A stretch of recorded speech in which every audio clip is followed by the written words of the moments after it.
What's up guys, hope you guys are doing good. So today we are going to see what if Naruto was betrayed and returned after 4-year part 1. Hope you will enjoy this video, so before we start please like the video and subscribe to our channel and hit bell notification, it motivates me to upload more fanfics for my lovely audience. So let's get started. 12-year-old Uzumaki Naruto gasped in pain. His entire body was consumed in it. Not surprising given how his body had just endured an onslaught of Senbon needles made out of ice. Of course, the boy was no stranger to pain. Konoha, one of the 5 major shinobi villages he was from. Being the village's Jinchuriki, you learn what it means to feel pain on an emotional, physical, and mental level at a very young age.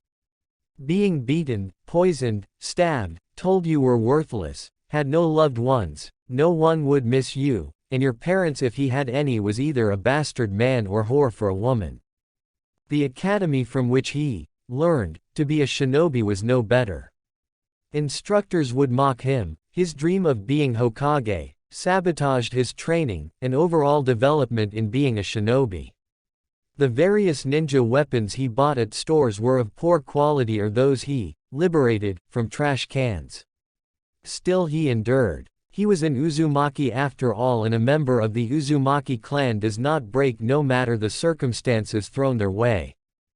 Too bad no one from Konoha ever told him he actually came from a clan filled with those with Uzumaki blood.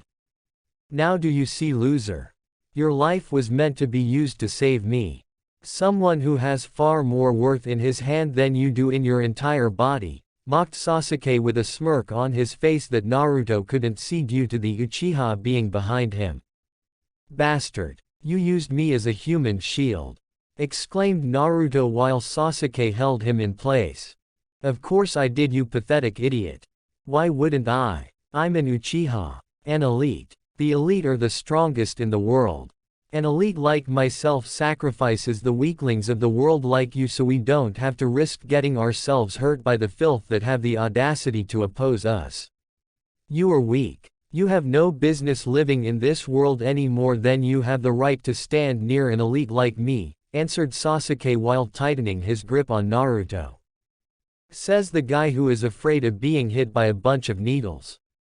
If you were truly an elite, you would not be scared of a little pain, countered Naruto and heard Sasuke growl at him in anger. Scared? You dare accuse an elite shinobi like myself of being scared? Let's see just how scared you are by throwing you into the water below. Exclaimed Sasuke before throwing Naruto out of the ice mirrors around them and over the bridge. Much to the shock of the fake hunter nin that was Haku watching this event unfold. He was your comrade. Why would you betray him like that? Demanded Haku with anger.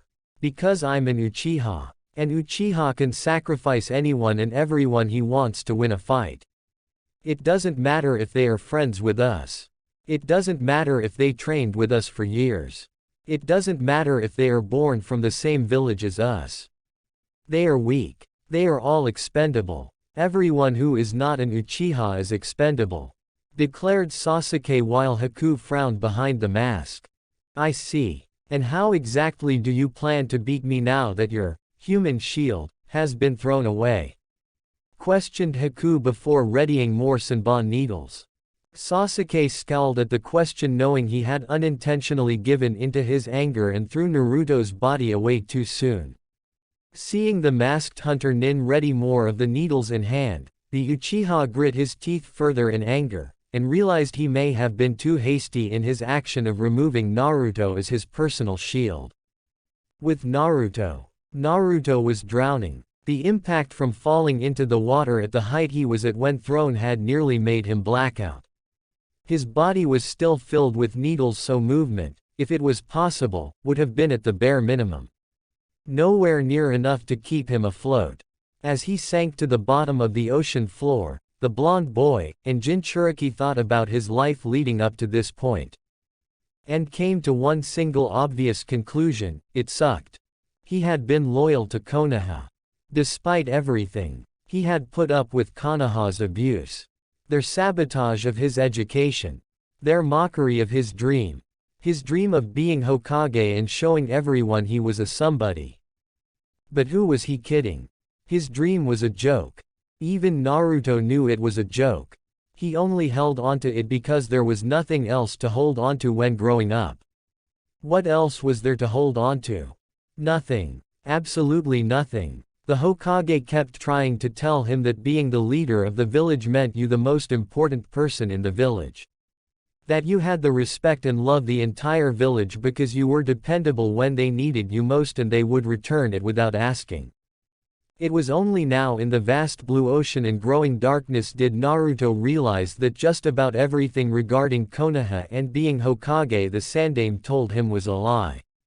No doubt a means to keep the village Jinchuriki from doing something stupid or rash like running away from Konoha due to the abuse being unleashed on him. Is this truly it? Am I to die like this? Not saving those I care about, but drowning in the water at the hands of a backstabbing asshole I called a teammate. No. I want to live. I want to fight. I want revenge, thought Naruto angrily while finding the darkness getting stronger. Only for his body to be covered in crimson chakra and he finally blacked out within seconds of it happening. Konoha 4 years later. A lone figure walked down the road to the gates of Konoha. His wooden sandals made click-clack sounds as he walked.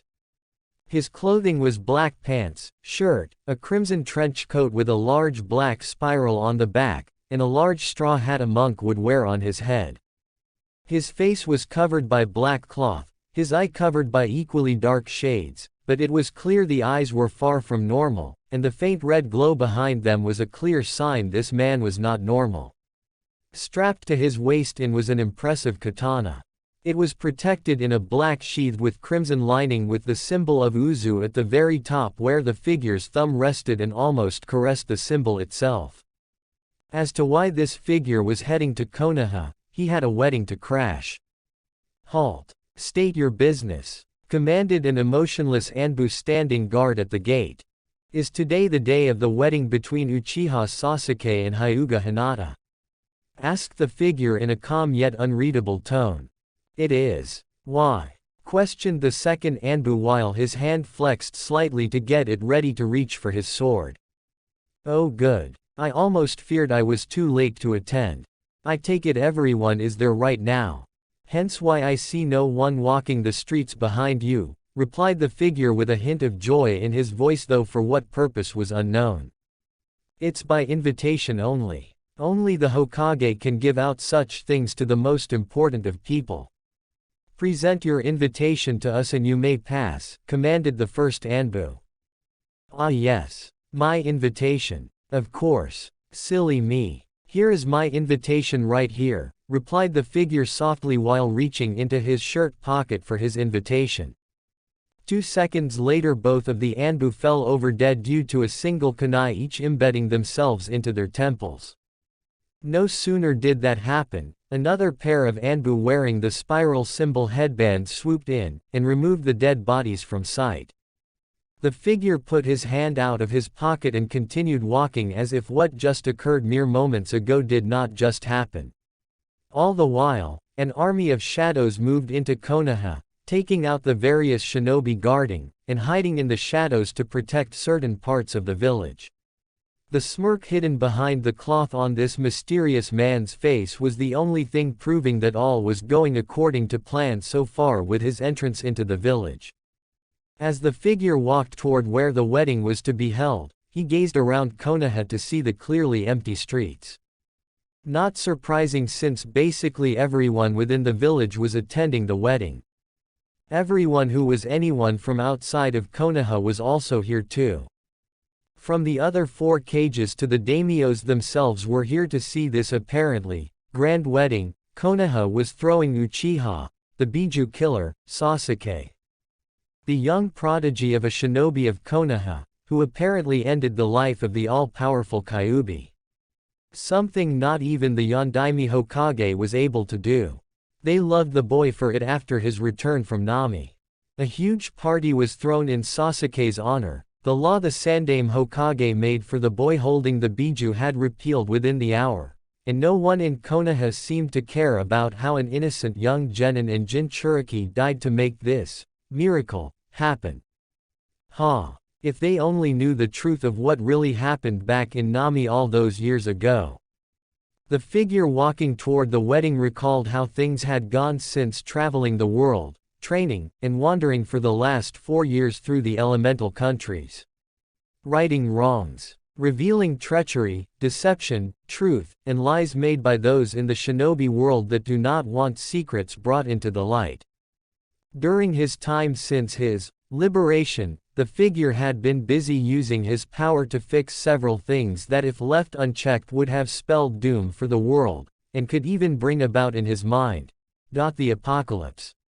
A scary thought to be sure, and one that didn't need to happen if he could help it.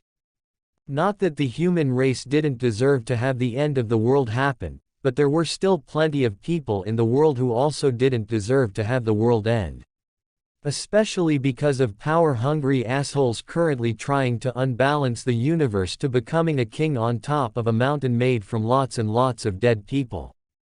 Everyone in this village deserves to be wiped out. Why you saved that ungrateful liar for a Sandaime Hokage when facing off against Orochimaru all those years ago I will never understand.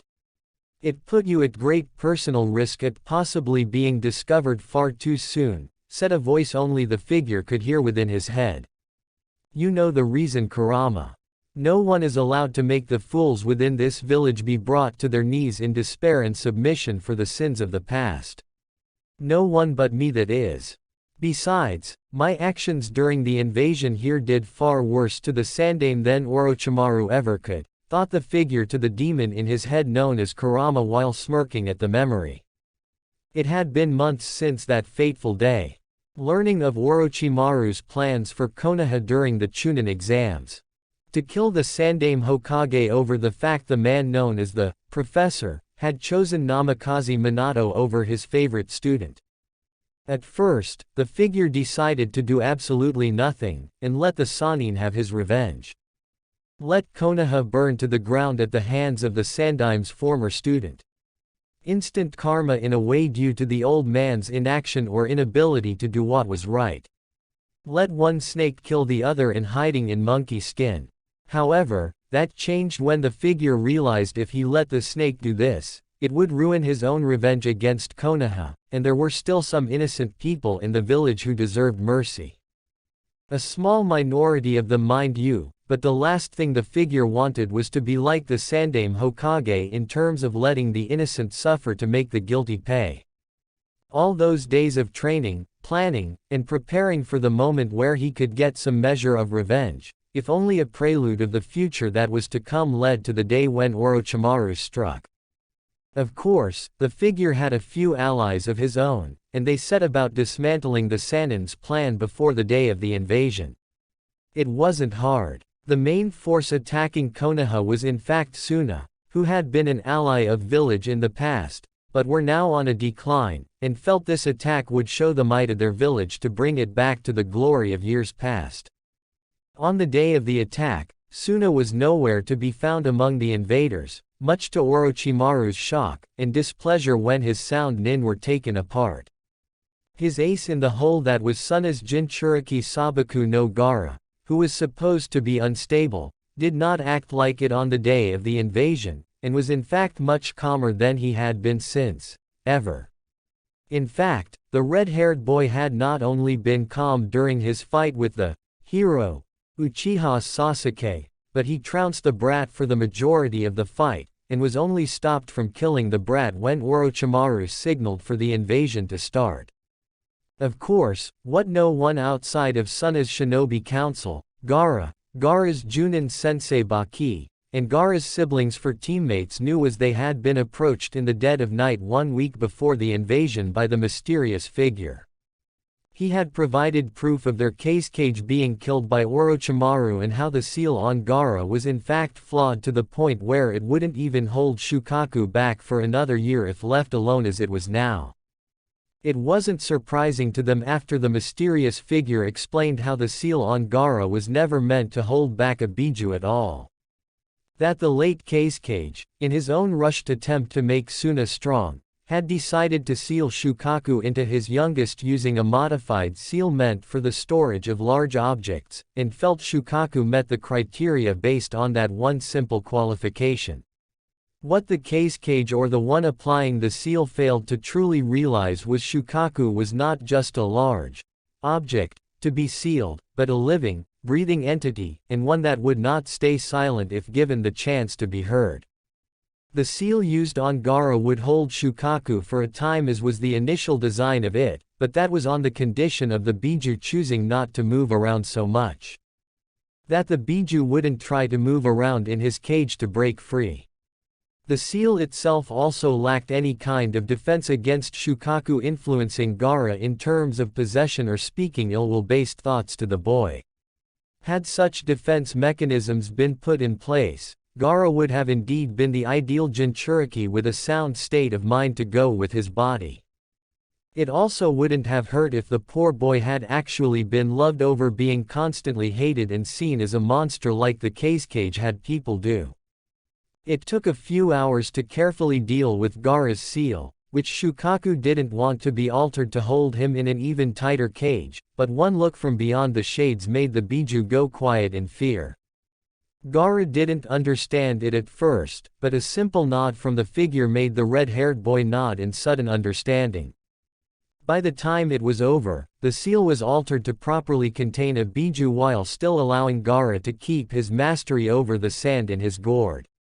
When asked by the group why he was doing this, the figure revealed his face to them, and smiled at their shocked face while saying, "What kind of person would I be if I didn't help a fellow brother in need?" Before vanishing into the shadows. As for the invasion, the figure moved through the shadows of the fighting, gathering the dark dirty secrets Konoha possessed, and there were quite a few of them. Not only that, but his allies also were in Konoha, and enacted another part of the plan to stop the Sannin from obtaining his victory. Namely, ruining his plan to summon the previous 3 Hokages to fight for him against the Sandaime Hokage. In truth, the figure knew only 2 out of 3 previous Hokages would be summoned by Orochimaru due to the nature of how the Yondaime died, and the Shinigami never willingly gave up what he took into his belly. As for the Shidaime and the Nadaime Hokage, they would have been summoned using the sacrifices Orochimaru had planned to use. Had a sudden intricate design of seals where the fighting took place glowed, swarmed over the 2 objects, and set the coffins aflame in an ethereal golden fire. The next part was dealing with the Sannin's 4 bodyguards. Thanks to the intel that Suna had provided on the invasion plan, 3 of them were quickly killed off via seals underneath their feet exploding with the force of 10 explosive tags. With them inside a small barrier within a barrier they ironically created to protect themselves, there was no chance of them escaping it, and died painful deaths as a result. The 4th one, a red-haired girl by the name of Tayuya, was hit with a seal filled with lightning that struck her body painfully, but not enough to kill her.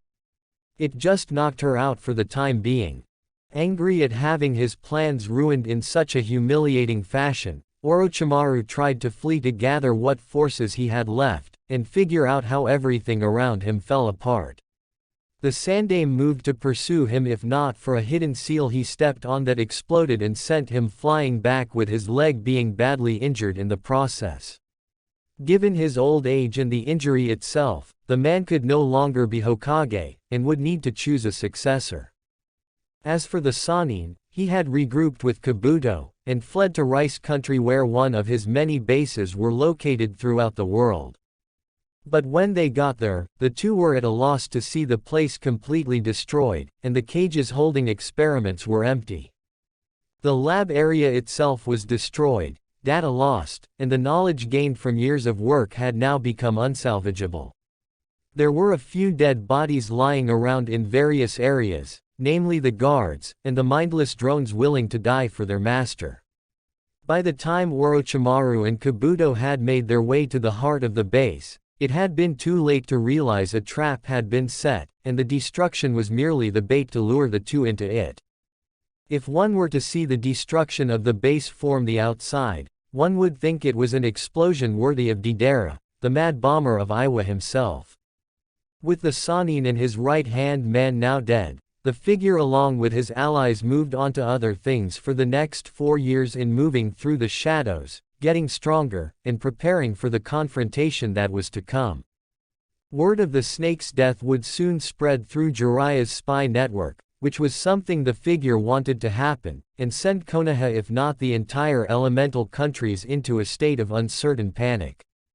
To make all the cages, daimyos, even missing Nin, and just about anyone else in the shinobi world whisper to each other about who could have killed Orochimaru. As for Konoha itself, many were wondering what the hell was going on. Not with Zhu the invasion, but the how, the why, and who surrounding its failure. Orochimaru was a genius of almost unparalleled intellect, and any plan created usually came about being perfect down to the last detail.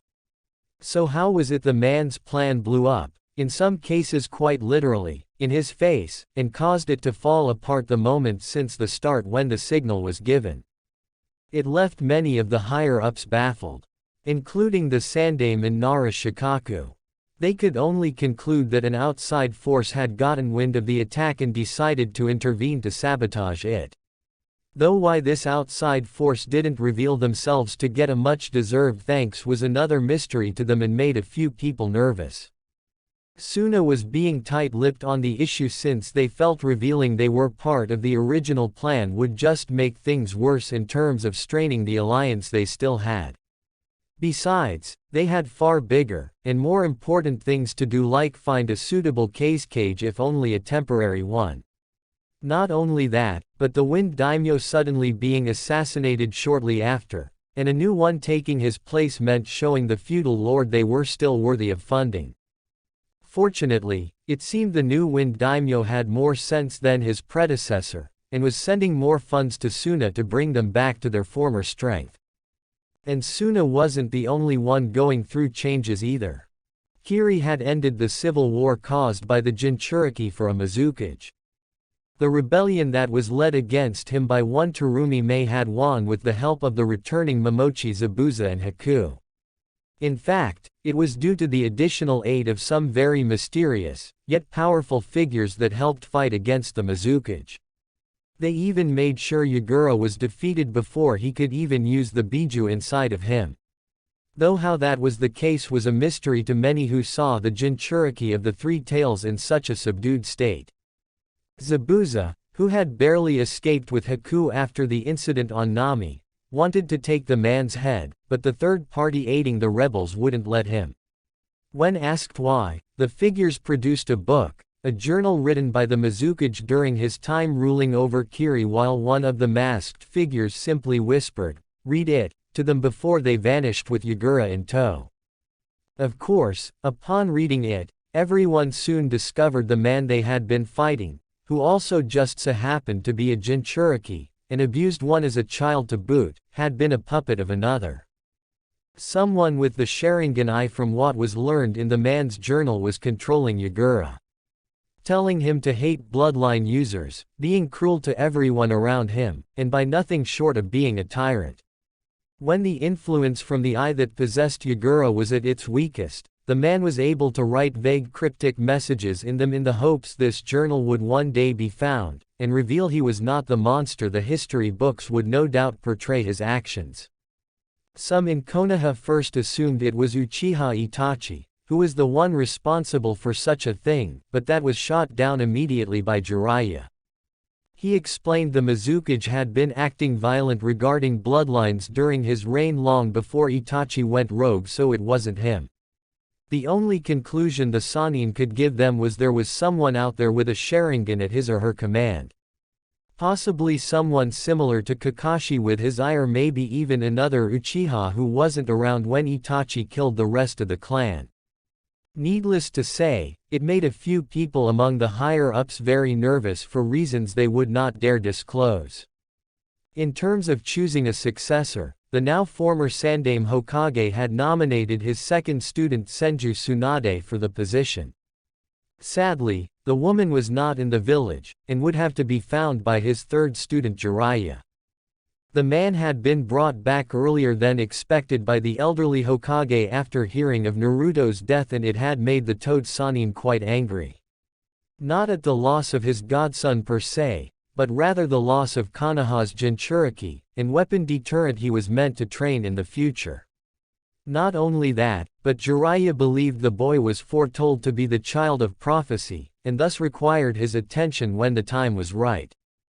Only for the Uchiha brat to mess things up. Jiraiya had been angry over that fact. Sure, he knew Minato and Kushina entrusted him to watch over the boy when growing up should anything happen to them. But in the moment of truth, to properly raise and care for Naruto to ensure he was actually loved, Jiraiya had essentially, well, choked. He felt it was best to let his sensei deal with the brat, and when the time was right, just appear before him in his usual way. Afterwards, he would feed Naruto some key pieces of info that would practically make the brat putty in his hands to mold to being a shinobi. In the end, Jiraiya would not only train one final student, but the boy would become a famous legend in the shinobi world he could properly mooch off of when retired, like Kushina would never let him do with Minato if given the chance. Besides, why should he, the great and gallant Jiraiya of the Sannin, author of Ika Ika Paradise, Supreme Bachelor, and Super Pervert Extraordinaire, be tied down raising a brat?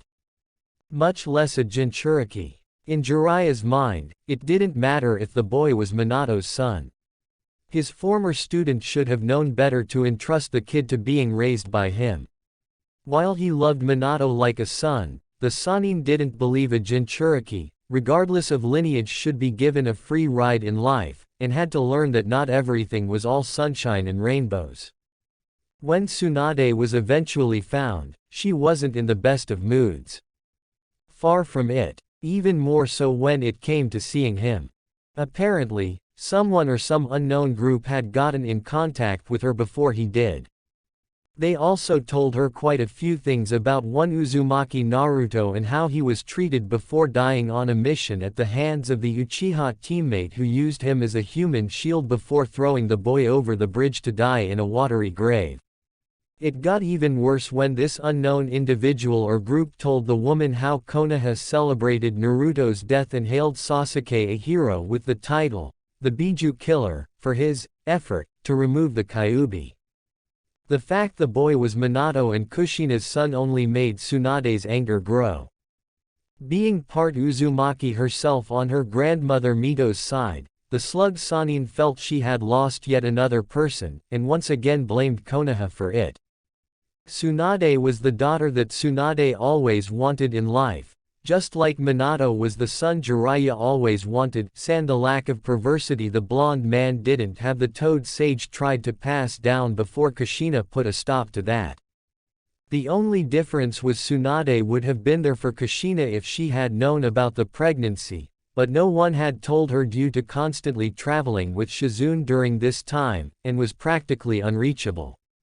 When word did finally reach her of Kushina's death during the pregnancy, Tsunade had been devastated in believing not only had the girl she saw as a daughter die, but so did the child, and was mourning for the loss of them both. Only to find out that not only was the child alive, but became a Jinchuriki, was abused by the village, killed by a traitorous Uchiha, and neither her former sensei nor teammate did anything to stop it. Jiraiya himself had tried to play things as a grieving godfather and convince her to come back as the next Hokage to make things right, so this wouldn't happen again under her rule. But Tsunade had told him to fuck off and said if he didn't leave her sight within the next 2 minutes, she would literally beat him to death. Jiraiya had told her if she did that to him, it would make the woman a missing nin, and Shizune too by extension.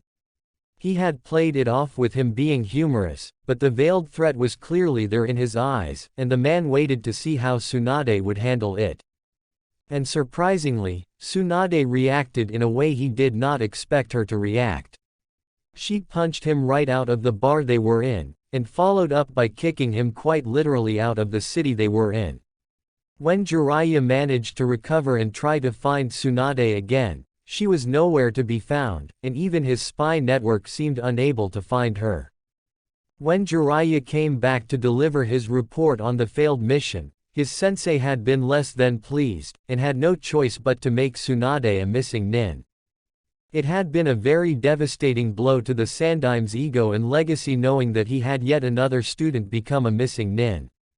To make matters worse, the Fire Daimyo had also been present, and was not pleased to hear the Sandaim's choice at being Hokage not only refused the title, but chose to betray Konoha over some past history he wasn't aware of. It was at this point in time, Danzo saw a rare moment to manipulate things further with his hidden Sharingan eye, and used its power to influence the daimyo to make him the new Hokage. Much to Hiruzen's and Jiraiya's horror along with the rest of the clan heads in the room when it happened.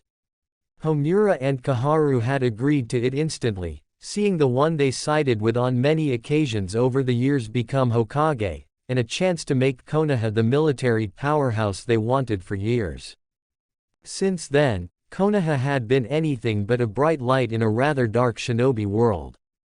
Quite the opposite in fact. While other places shined with light, Konoha grew darker with each passing day, and Danzo causing more problems for the world than he would ever be willing to admit. In fact, the War Hawk would never admit his actions over the years had caused Konoha problems, and the increasing number of enemies with the number of high-level missions given to Konoha shinobi. That wasn't how he saw things. Sadly, as far as Danzo was concerned, everything not a part of Konoha was an enemy, his enemy to be more precise, of the village, and needed to be either destroyed or enslaved.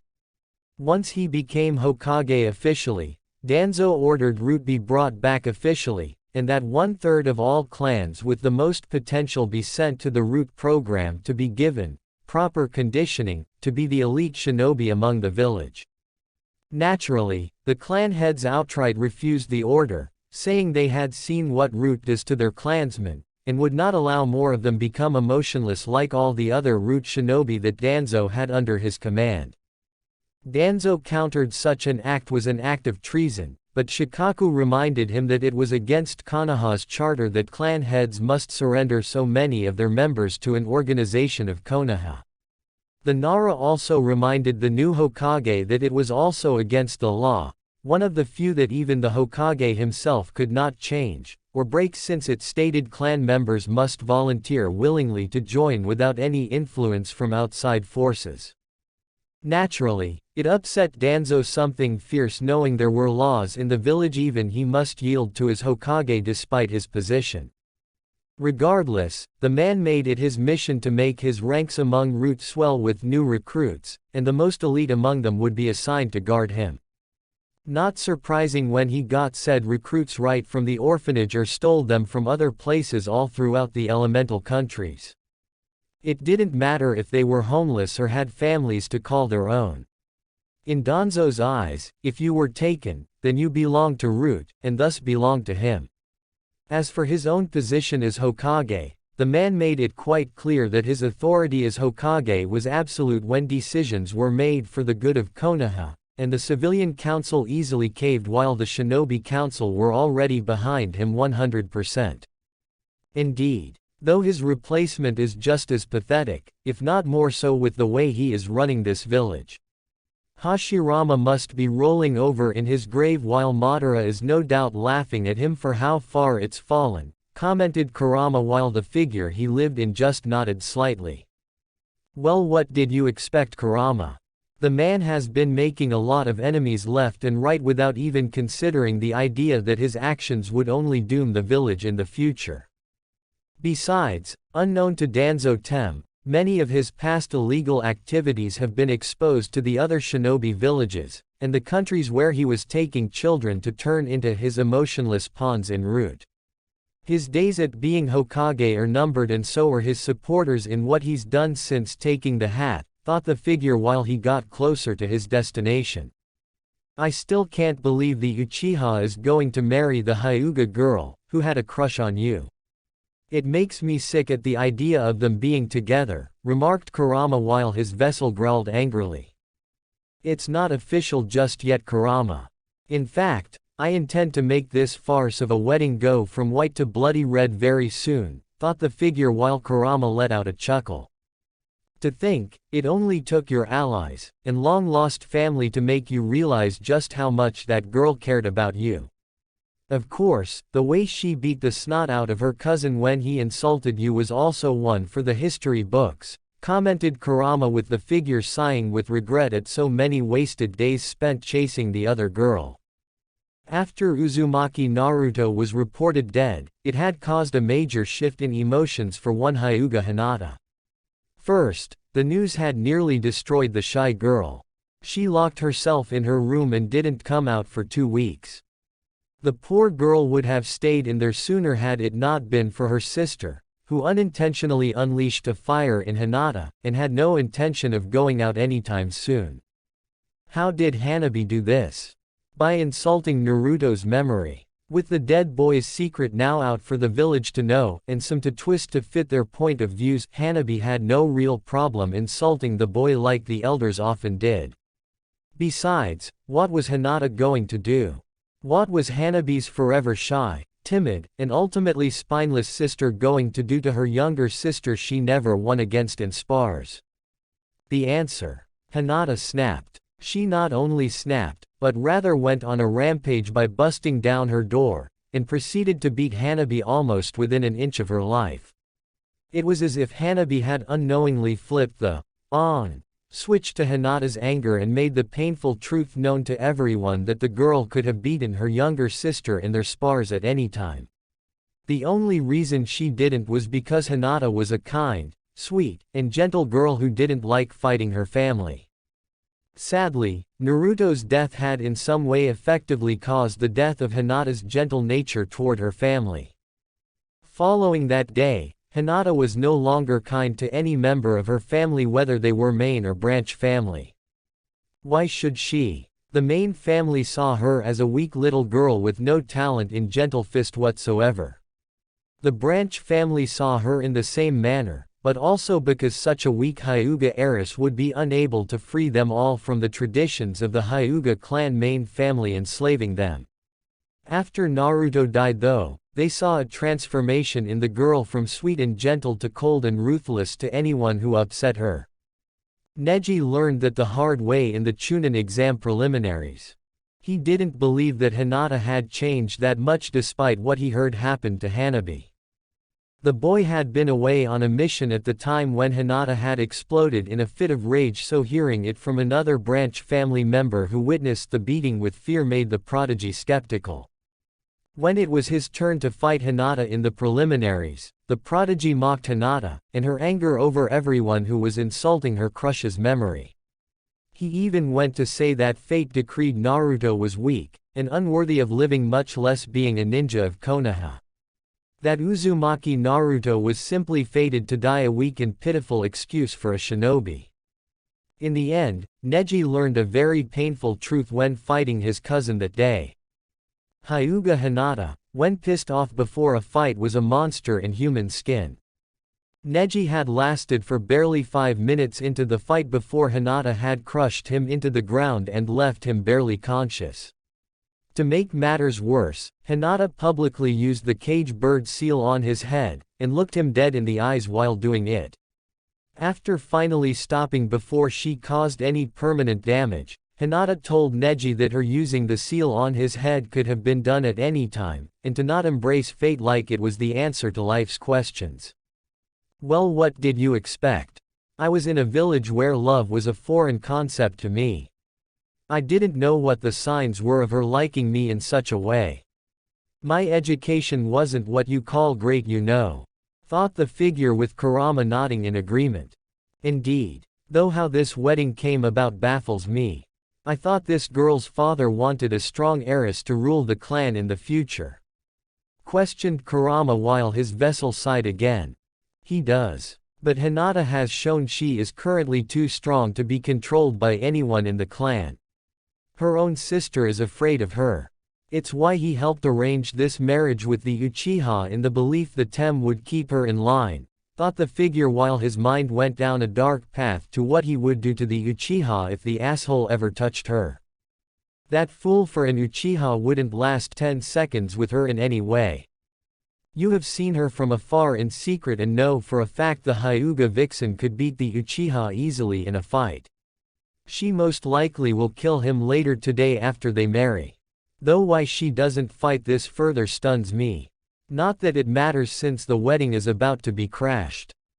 Provided you do get there in time to protest the union, remarked Kurama, knowing his vessel was keeping a close eye on Konoha during the last 4 years and knew the progress Hinata had made in that time. I agree with you on Hinata-chan's skill, but it's not that easy for her to fight this wedding, Kurama. Not with Danzo Tem, Sasuke Tem, and Hiyashi Tem all agreeing to this in the hopes it will benefit them in some manner. Fortunately, I have quite a few tricks up my sleeve to nullify this, thought the figure with a smirk while Kurama did the same. How lucky you were that your mother and hers were good friends growing up to have an arranged marriage already set up between you. You must have the devil's luck in you. That's the only way I can see you being this lucky, remarked Kurama while the figure smiled further behind the cloth masking his face. Luck has nothing to do with it. Now if you will excuse me.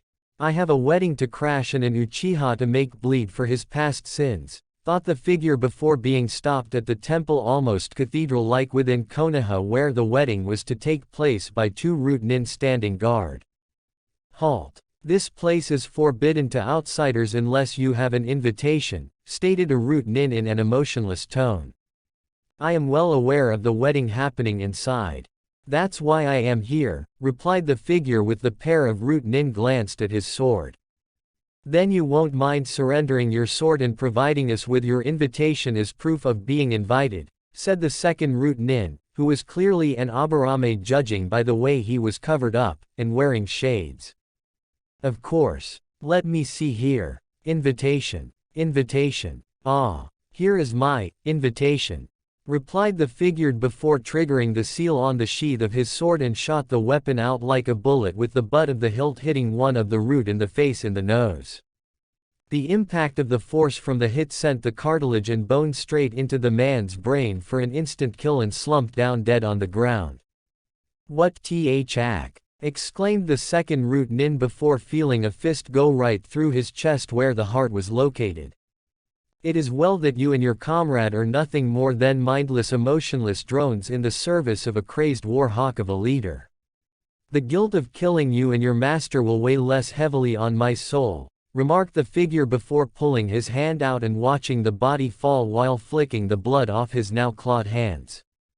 Only 2 guards. The fool isn't serious about protecting this place from the outside with just 2 emotionless guards, questioned Kurama while the figure chuckled.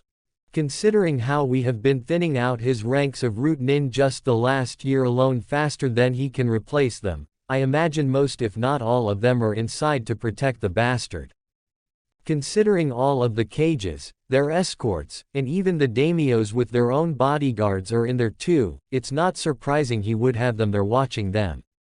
The man is so paranoid people will try to kill him that his agents have agents assigned to kill them if given the order simply if they sneeze without being allowed to by this guy, thought the figure while 2 masked shinobi with Uzu on them moved in and collected the downed bodies.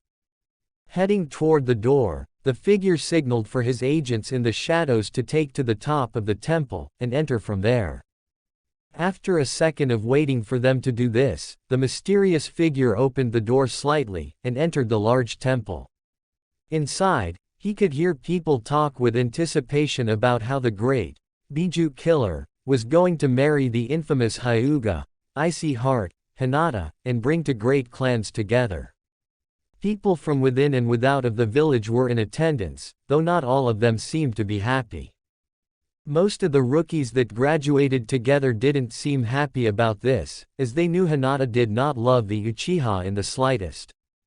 Some of the elite Junins sitting down in the room, who were the senseis of these rookies, also shared the angry mood of their former students.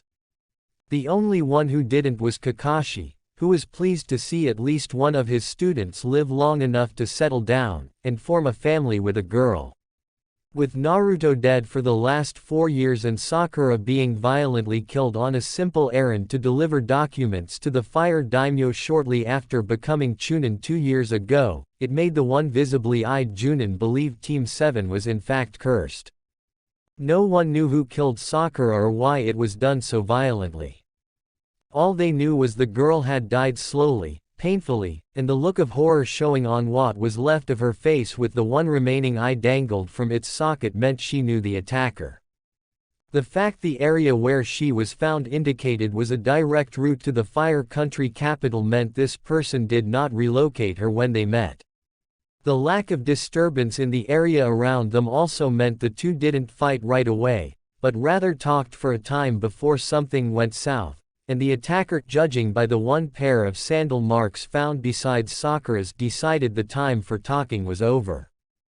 The blow had been hard on Kakashi, who had decided to train Sasuke even harder as the only remaining member of Team 7 left, and make the boy as strong as possible.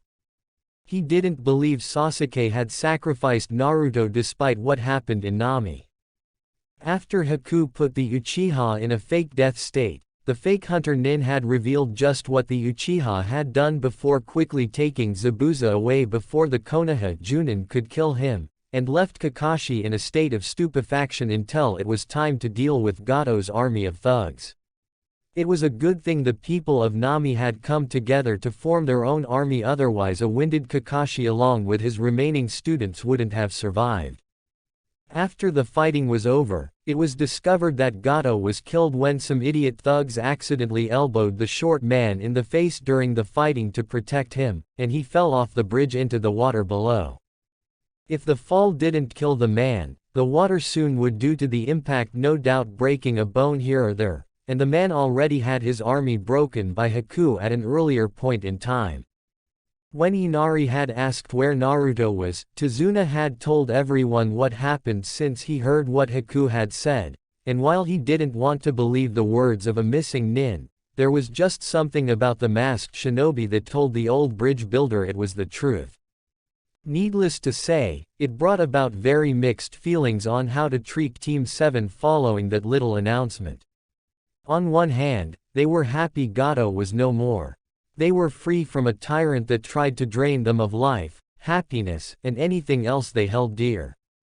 On the other hand, Uchiha Sasuke of Team 7 had betrayed his own teammate, their new hero, who had inspired them to rise up and fight Gato. To fight the tyrant and oppressor of their country. Not only that, but the pink-haired girl not only didn't believe it, but she was openly insulting Naruto for being a clumsy idiot, who she believed fell off the bridge after tripping on something. When Sasuke eventually regained consciousness, Kakashi had questioned him about it, and the Uchiha admitted to it with a smirk on his face like it was the best decision he had ever made. It didn't help that he said this with all the citizens of Nami hearing it. Kakashi had to take his two remaining students and flee the ever-growing mob of people upset that another hero had died for them at the hands of those the boy once trusted. It had caused a considerable amount of tension between Nami and Fire over the years, but nothing was ever truly resolved. Konoha refused to punish Sasuke and Nami refused to pay additional money owed for the mission jumping from C to A in rank, nor would they change the name of the bridge they had given it. The Uzumaki Naruto bridge was going to stay as it was, come hell or high water, in the minds of those in Nami. They would rather live under the oppressive rule of Gato again than rename it to have any connection to Uchiha Sasuke. I know what Sasuke did was wrong, but I can't just forsake him. It would be like I have forsaken Obito and the eye he gave me, thought Kakashi while glancing around at the people here and saw Jiraiya sitting next to him looking increasingly nervous. Like the man had a really bad feeling about this. The only time Kakashi knew the man felt such a thing was the day he decided to peep on Tsunade in the hot springs before she caught and beat him literally within an inch of his life. I shouldn't be here. I should be out of Konoha and using my spy network to find out who killed off the Akatsuki, thought Jiraiya while feeling a sense of dread growing with each passing second. In the last 2 years, the Akatsuki had been running into one problem after the next, and all reports Jiraiya had gotten indicated it was mostly the work of just one man. A single figure with the mark of Uzu on the back of his trench coat and signifying he was in fact part of the long-thought extinct or shattered Uzumaki clan. From what was known of the mysterious person, he would hunt down members of the Akatsuki, and brutally murder them in plain sight and flash of crimson. Hence the name, Crimson Uzu, being the man's only form of identification thus far. The first to fall were Uchiha Itachi and Hoshigaki Kisame. They had been searching for the man or individuals who had been responsible for the death of Orochimaru. Having such a powerful person or people in the organization would have been a great boost to the group as a whole. Sadly, for the two members of the Akatsuki, Crimson Uzu was not in the mood to join the organization, and called them a bunch of power-hungry idiots who would turn on each other at the moment of truth if they ever did succeed in their plans. Kisame took that insult badly and moved to cut his now declared opponent down with his trust Samahata, but found that to be impossible due to the speed of his enemy, and the sword the enemy wielded. In his last moments of life, Kisame saw a sword like no other in the hands of his killer, and the power used in that single horizontal swing to kill him was a thing of beauty. The moment the sword left the sheath, Kisame saw his enemy's blade was crimson red in color, sparking with lightning, and actually created fire of all things when launched from the sheath in the process. This meant that when the blade cut right through the body, it automatically cauterized the flesh mere seconds after it was torn open. With his partner dead, Itachi felt his chances of winning his own fight to be uncertain, and moved to flee to report his findings to Pain. He would have succeeded if not for the fact he found himself unable to move before the thought occurred to him to move.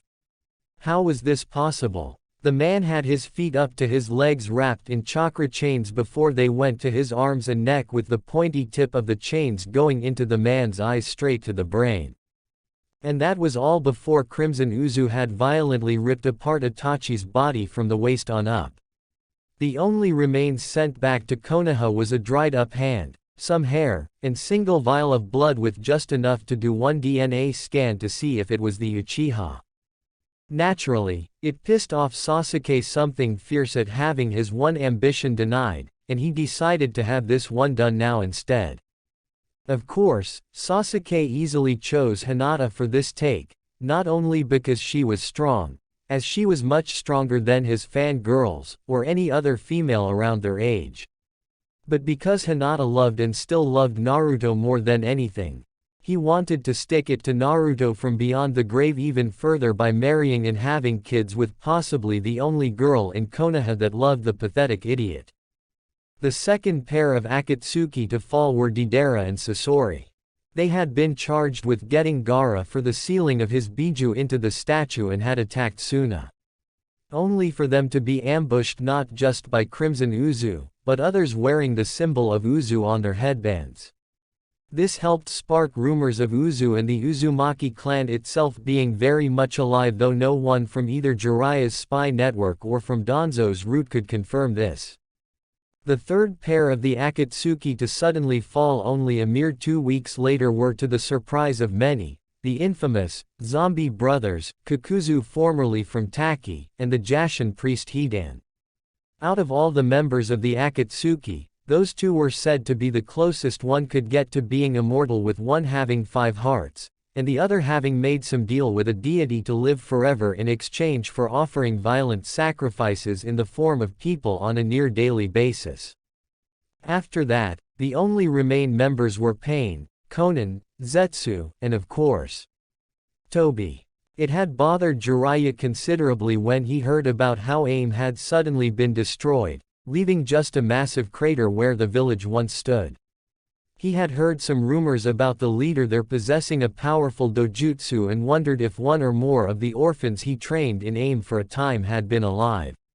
If they were part of AIM. If they were a part of the Akatsuki. And if so, did they escape before AIM was destroyed? All Jiraiya had found when he personally went to investigate had been the decaying head of Zetsu and a shattered spiral mask rumored to belong to the one called Tobi.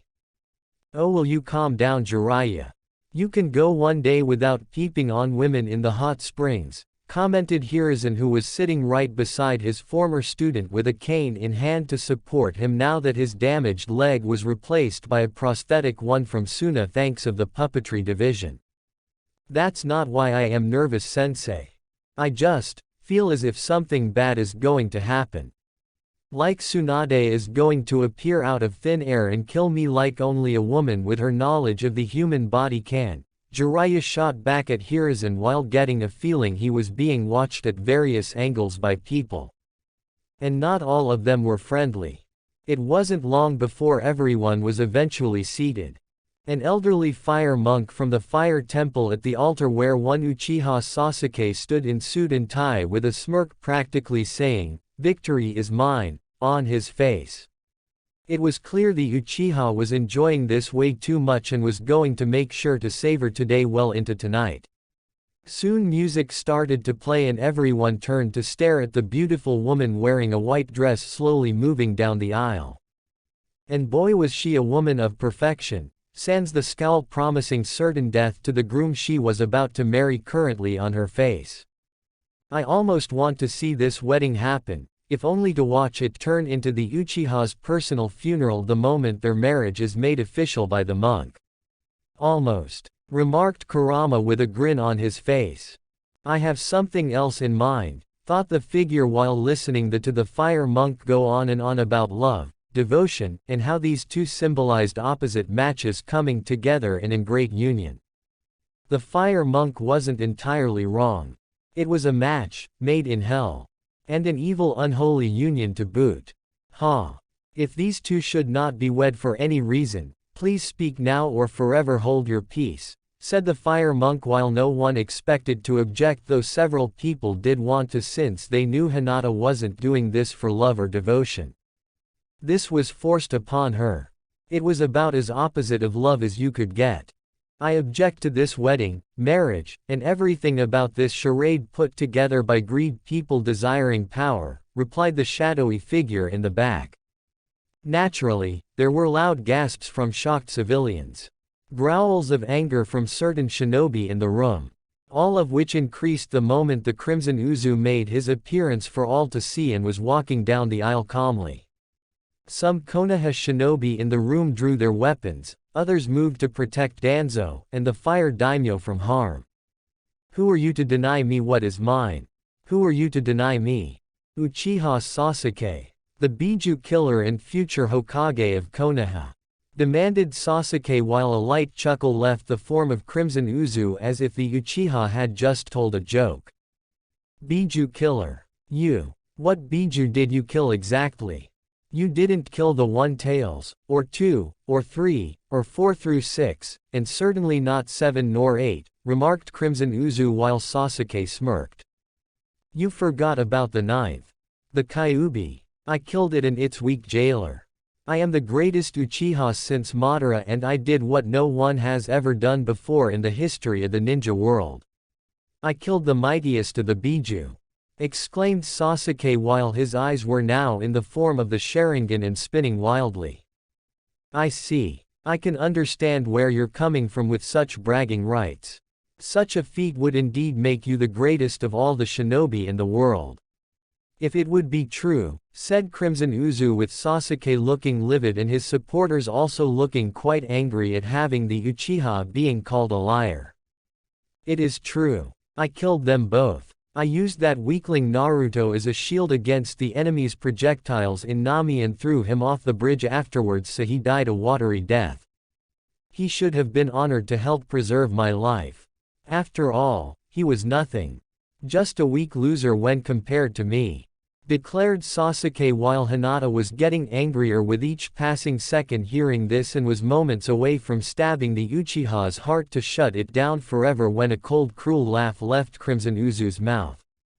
Now that is where you were wrong, Uchiha Sasuke. You see, Uzumaki Naruto didn't die that day on the bridge at Nami. Oh no. In fact, he is very much alive. Declared Crimson Uzu while many gasped in shock, horror, fear, and for some, joy. What? How do you know this? Who told you such things? demanded Sasuke while he looked ready to summon a Chidori and send it into the mystery man's chest any second. No one told me this. Lie, Uchiha. As to how I know Uzumaki Naruto is alive, well, he is standing here, right in front of you, replied Crimson Uzu before removing his cloth and straw hat to reveal the mature face of Uzumaki Naruto to the shock of everyone in the room. Naruto-kun? Asked Hinata at seeing him after so long and felt her face heating up upon looking at the handsome face of the man she had a crush on. Hi Hinata-chan. Sorry I made you cry after believing I was dead for so long. I hope you understand why I couldn't come back to Konoha when I was presumed dead. The people here showed their true colors when they heard of my demise at the hands of Sasuke Tem back in Nami. Not only that, but I had to keep training, and to get stronger without having my potential being suppressed by the idiots running this village. Man, do I have quite the story to tell you later, replied Naruto with a kind smile that made the girl blush further. You won't be telling my future wife anything, loser. Die. Chidori, exclaimed Sasuke before moving to stab Naruto with his lightning jutsu. Only for Naruto to easily dodge the strike, grab the arm, and broke it at the elbow before throwing the Uchiha down the aisle. Enraged, Sasuke instantly got up, and instantly had several medic moving to fix his arm. As this was happening, Danzo snapped his fingers, and had his roots surround Naruto with weapons drawn.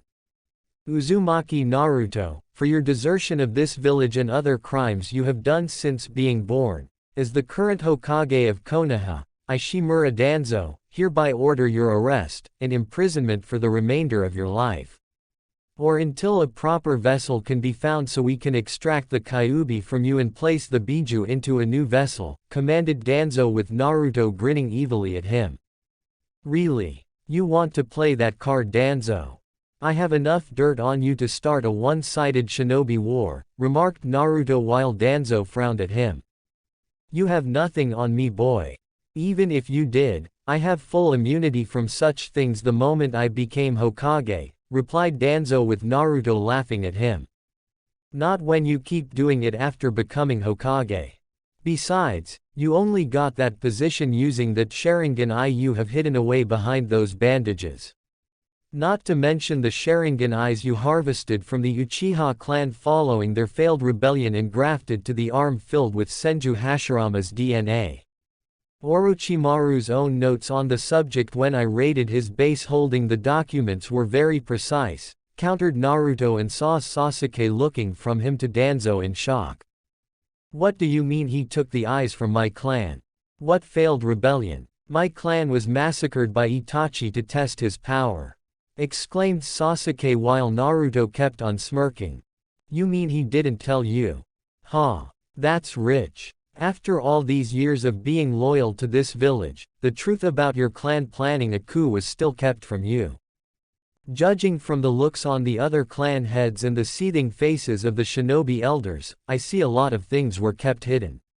Not surprising, since those who knew of the coup also were the ones who gave the order to Itachi to kill his clan to prevent the coup from weakening Konoha in what they feared would be a civil war, answered Naruto with Sasuke looking at Danzo with rage in his eyes. And the part about harvesting my clan's eyes? Demanded Sasuke while Danzo glaring at Naruto. Silence him, ordered Danzo to his root nin. Only for 3 of them to fall down dead by Hinata's hands via gentle fist hitting vital areas of the body. The other 3 lost their heads with a single swing of Naruto's sword blazing with fire coming into existence. It can't be. The legendary Uzumaki clan blade thought lost during the fall of Uzu. The legendary Crimson Murasama thought Jiraiya in fear since he knew from past history books with the Uzumaki clan in them that only an Uzumaki clan head could wield such a sword. And sword chose who was worthy. Not the other way around. Sorry, but I don't like being interrupted when I am telling certain people a painful truth that needs to be told. Now where was I? Oh yes. The harvesting of the Sharingan eyes from Sasuke Tem's backstabbing clan.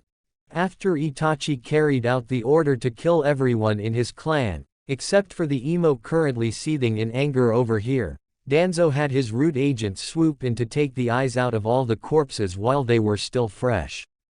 Why? Because Danzo theorized that in using the Sharingan, mixed with the Mokuton of the Senju DNA of Hashirama, he could effectively use powers taboo even to the Uchiha, and even control a Biju or a Jinchuriki should one ever cross his path. Namely me, replied Naruto while seeing Danzo tighten his grip on the cane he was holding. Naruto, stop this. You go too far, protested Hiruzen while Naruto's smirk left him and turned into a scowl with the coldness being aimed at the former Hokage. Do not speak to me about going too far, old man. You are no better than Danzo and no less guilty. Of course, what would one expect from the man who betrayed the Uzumaki clan, and left them to die at the hands of their enemies in the Second Shinobi War, said Naruto angrily while Hiruzen began to sweat a little at his words. I don't know what you are talking about, Naruto, countered Hiruzen while Naruto's face became even colder. Do you think long and hard about that answer, you son of a bitch? Would I really make that accusation unless I knew without question your involvement in such a betrayal? Of Konoha selling out my clan when they needed its aid the one time out of countless others in the Second Shinobi War. The Uzumaki clan saved Konoha from being destroyed well over 100 times and the one instant where we asked for aid. You did nothing. No aid. No reinforcements. In fact, the only way that Uzu and the Uzumaki clan could have fallen was if the invading force had inside help from someone who knew the defenses well. The only people who could have done that were you, the shinobi elders, Danzo, Orochimaru, and of course, Ero Sennin, replied Naruto while glaring at the frightened Sannin. Me? What do you mean? Asked Jiraiya while feeling that moment of dread growing with each passing second. You were in Uzu the day my mother was to leave it for Konoha. You asked for a tour of the island to inspect the Fuinjutsu there for research purposes and expand your own in the hopes of adding something similar to Konoha's walls. But in truth, you disabled quite a few of them, and left with my mother for Konoha just days prior to the attack on Uzu, answered Naruto while Jiraiya began to sweat heavily now. How does he know that? There is no way he could know that. No one from Uzu is alive today to tell him that. Thought Jiraiya, since the Sandaime had ordered him to not only get Kushina for the transferring of Kyuubi, but to ensure Uzu lost key defenses for when the enemy attacked. Come now, Jiraiya. Just because Uzu fell didn't mean the Uzumaki clan fell with it. You should know better than to assume my clan would simply die out so easily after Konoha's betrayal, replied Naruto before he snapped his fingers and out of the shadows came a small army of Uzu shinobi. Some of them were already stained in blood from all the guards they had killed prior to entering the temple. They were alive. This whole time they were alive and kept themselves hidden. Thought Danzo, Jiraiya, Homura, Kaharu, Hiruzen, and everyone else who knew of the clan. It is true the clan did scatter to the winds, but that didn't mean they were few in number like Konoha assumed they would once Uzu fell. In fact, the only reason they didn't come together sooner was due to an Uzumaki clan head being around to unite them since none were worthy to be one. At least of course, until I came around to make us whole again, replied Naruto while he saw Sasuke foaming at the mouth at seeing not only him alive, but with a clan, family, and love that the Uchiha himself had lost. Sasuke would deal with Danzo and his supporters later after he dealt with the commoner in front of him who dared to not only live past the time set by someone of elite blood, but to regain his family, and be loved by them. It was insulting. It was unfair. Commoners do not get second chances at happiness. If you were poor, then you stayed poor. If you had no family or lost them in some form, then you don't get a second one. That was the way things were. Commoners stayed commoners. They had no business rising to an elite status. Only elites stayed as elites. That was the natural order of things. You are a loser. I don't care if you are from a clan. It's filled with a bunch of weaklings who couldn't defend themselves properly," exclaimed Sasuke while Naruto laughed at him. "Didn't you just hear me, Sasuke? The Uzumaki clan was attacked by all of the shinobi villages. Suna, Iwa, Kumo, Kiri, and Konoha due to their backstabbing ways to allow the other four get past Uzu's defenses. Even then, the number of losses suffered by those four shinobi villages made them lose any thirst for battle.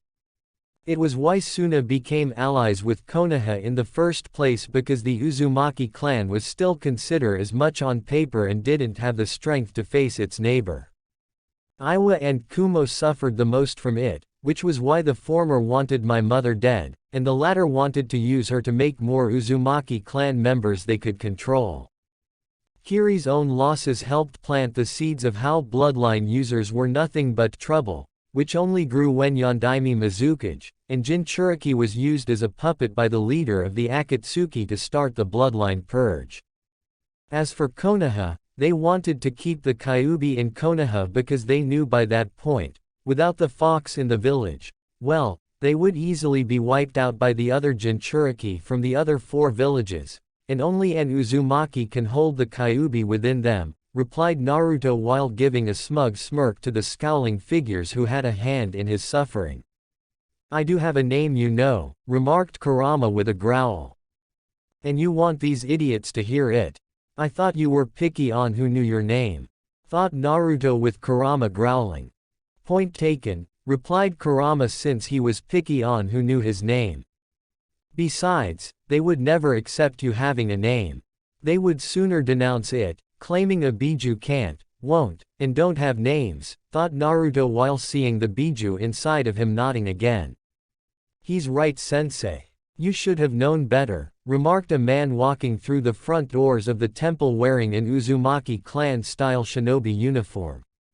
This young man had red hair. It was long, spiky, but what really got everyone's attention about this man was the dojutsu he was sporting. A dojutsu that was only the stories of legend. Stories of how only one other held such a dojutsu, and that person was none other than the Sage of Six Paths himself. The Rinnegan. And Nagato? Asked Jiraiya with the man named Nagato nodding. It's been quite a many years, Jiraiya. Though quite few less for the current Hokage you serve, remarked Nagato while Konan appeared using her usual paper-based form. Konan, you're alive too? Asked Jiraiya while Konan nodded. Yes, I am. Though such a thing wouldn't have been possible if not for Yahiko. He gave his life for us after Hanzo laid a trap for us under false pretenses, with Danzo's help, replied Konan before she glared at Danzo, since she remembered him well and saw the old war hawk had not changed much. What? Asked Jiraiya with Nagato raising his eyebrow. You didn't know? I find that hard to believe, all things considered, with your spy network feeding you and the former Hokage standing next to you information during that time. In fact, I would find it a bit disappointing in your skills as a spy master to not know about Danzo making a deal with Hanzo to help him become Hokage in the future after helping in the defeat of the Akatsuki, before the fake Madara came to corrupt us, replied Nagato with Jiraiya frowning. Fake Madara? Questioned Jiraiya while seeing Nagato reach into his pockets to pull out a storage scroll to unseal what was inside. The scarred face of none other than Uchiha Obito himself. Obito, what did you do to him? Demanded Kakashi while Naruto laughed at this. What we did? We did nothing. Nothing. It was Obito who did everything. He survived his death all those years ago, Kakashi. Believe it or not, Madara did not die at the hands of Senju Hashirama. He made everyone think and believe it in order to prepare his plan for the future. But he got old and his injuries fighting Hashirama were piling up. When Obito died, in the mission your team had, Madara saved his body, and brought him back to be his, well, I guess you could say, apprentice to carry on his work. After Madara did die, Obito was strong enough at the time, and went out into the world to find you. To find Rin. Let them know he was alive. He planned to come back to Konoha to tell them what happened and hoped to be welcomed with open arms. The only problem with that was when he finally found you and Rin. He saw you had driven your prized assassination jutsu through her chest, replied Naruto, since he made sure to disable Obito's powers before he made the Uchiha confess everything since Madara saved his life. He saw that? Asked Kakashi in horror, since he didn't want to do it, but had no choice in the matter. Rin had been turned into a Jinchuriki with an unstable seal. He had no choice but to kill her in order to save Konoha. Yes, he did. Your former teammate went psycho because of it. He realized the only way to see Rin again was under a powerful genjutsu his Sharingan has with the Tsukuyomi, but on grander scale.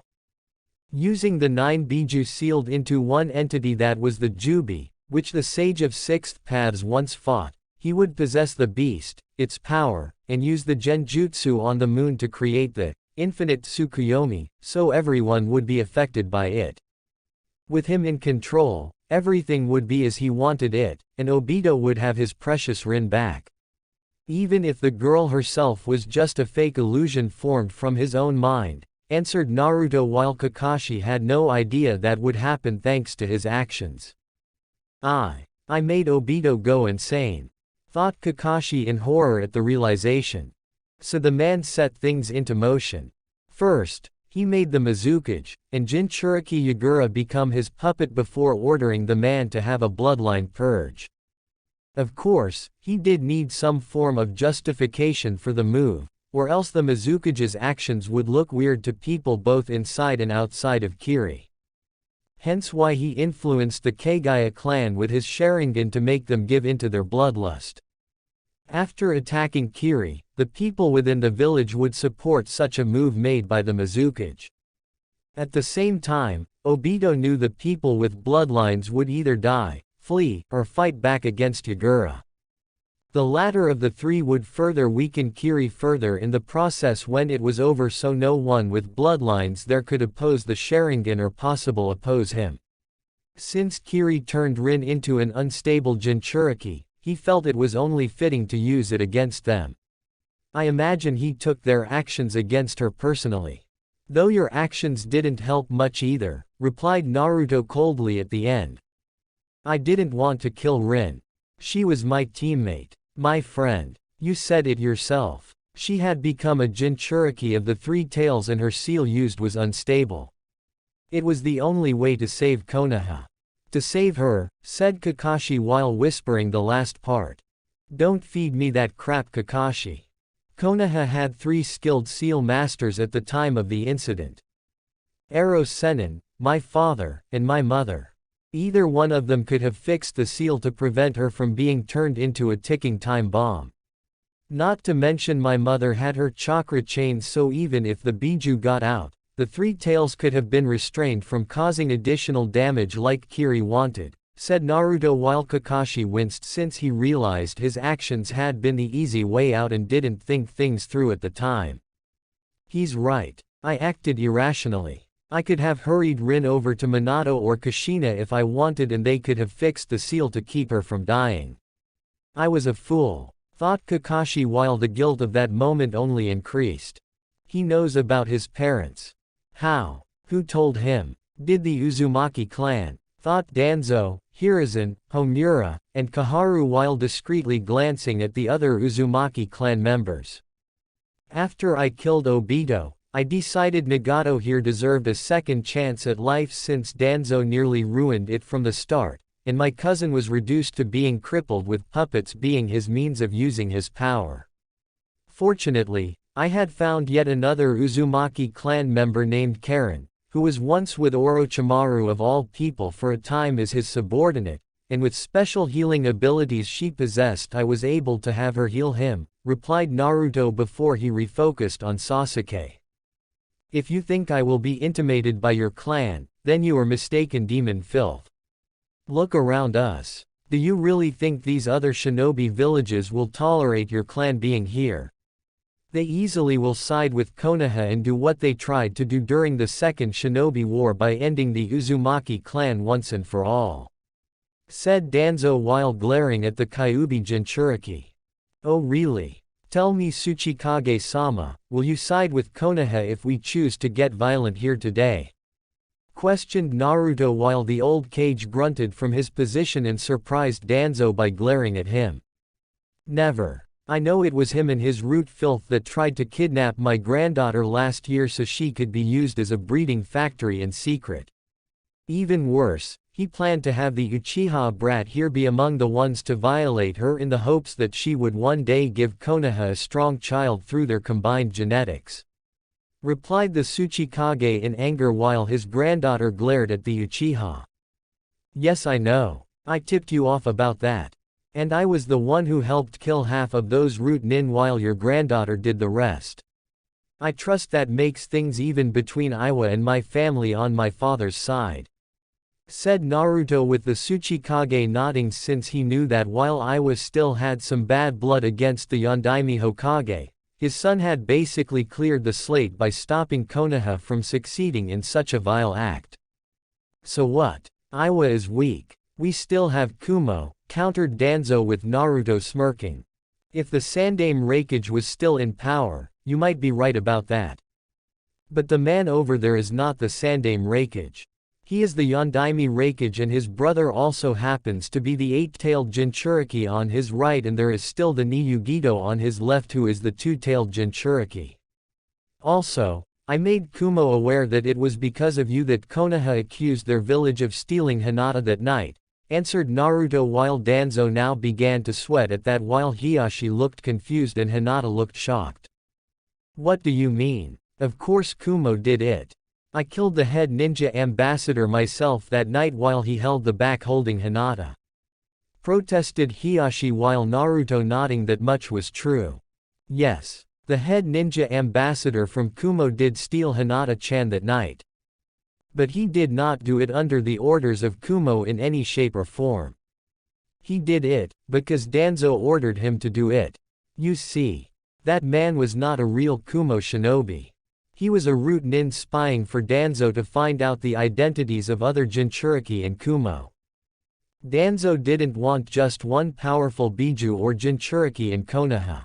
He wanted as many of us as possible to be brought back to fight for this village as violent weapons of war under his command.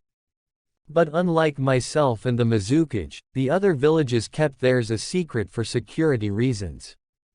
The head ninja was in fact his spy to find them in Kumo, but the Yondaime Raikage had appointed the man as the ambassador to broker the desired peace treaty with Konoha before he could find out. To that end, Danzo decided to create a certain situation we are all familiar with.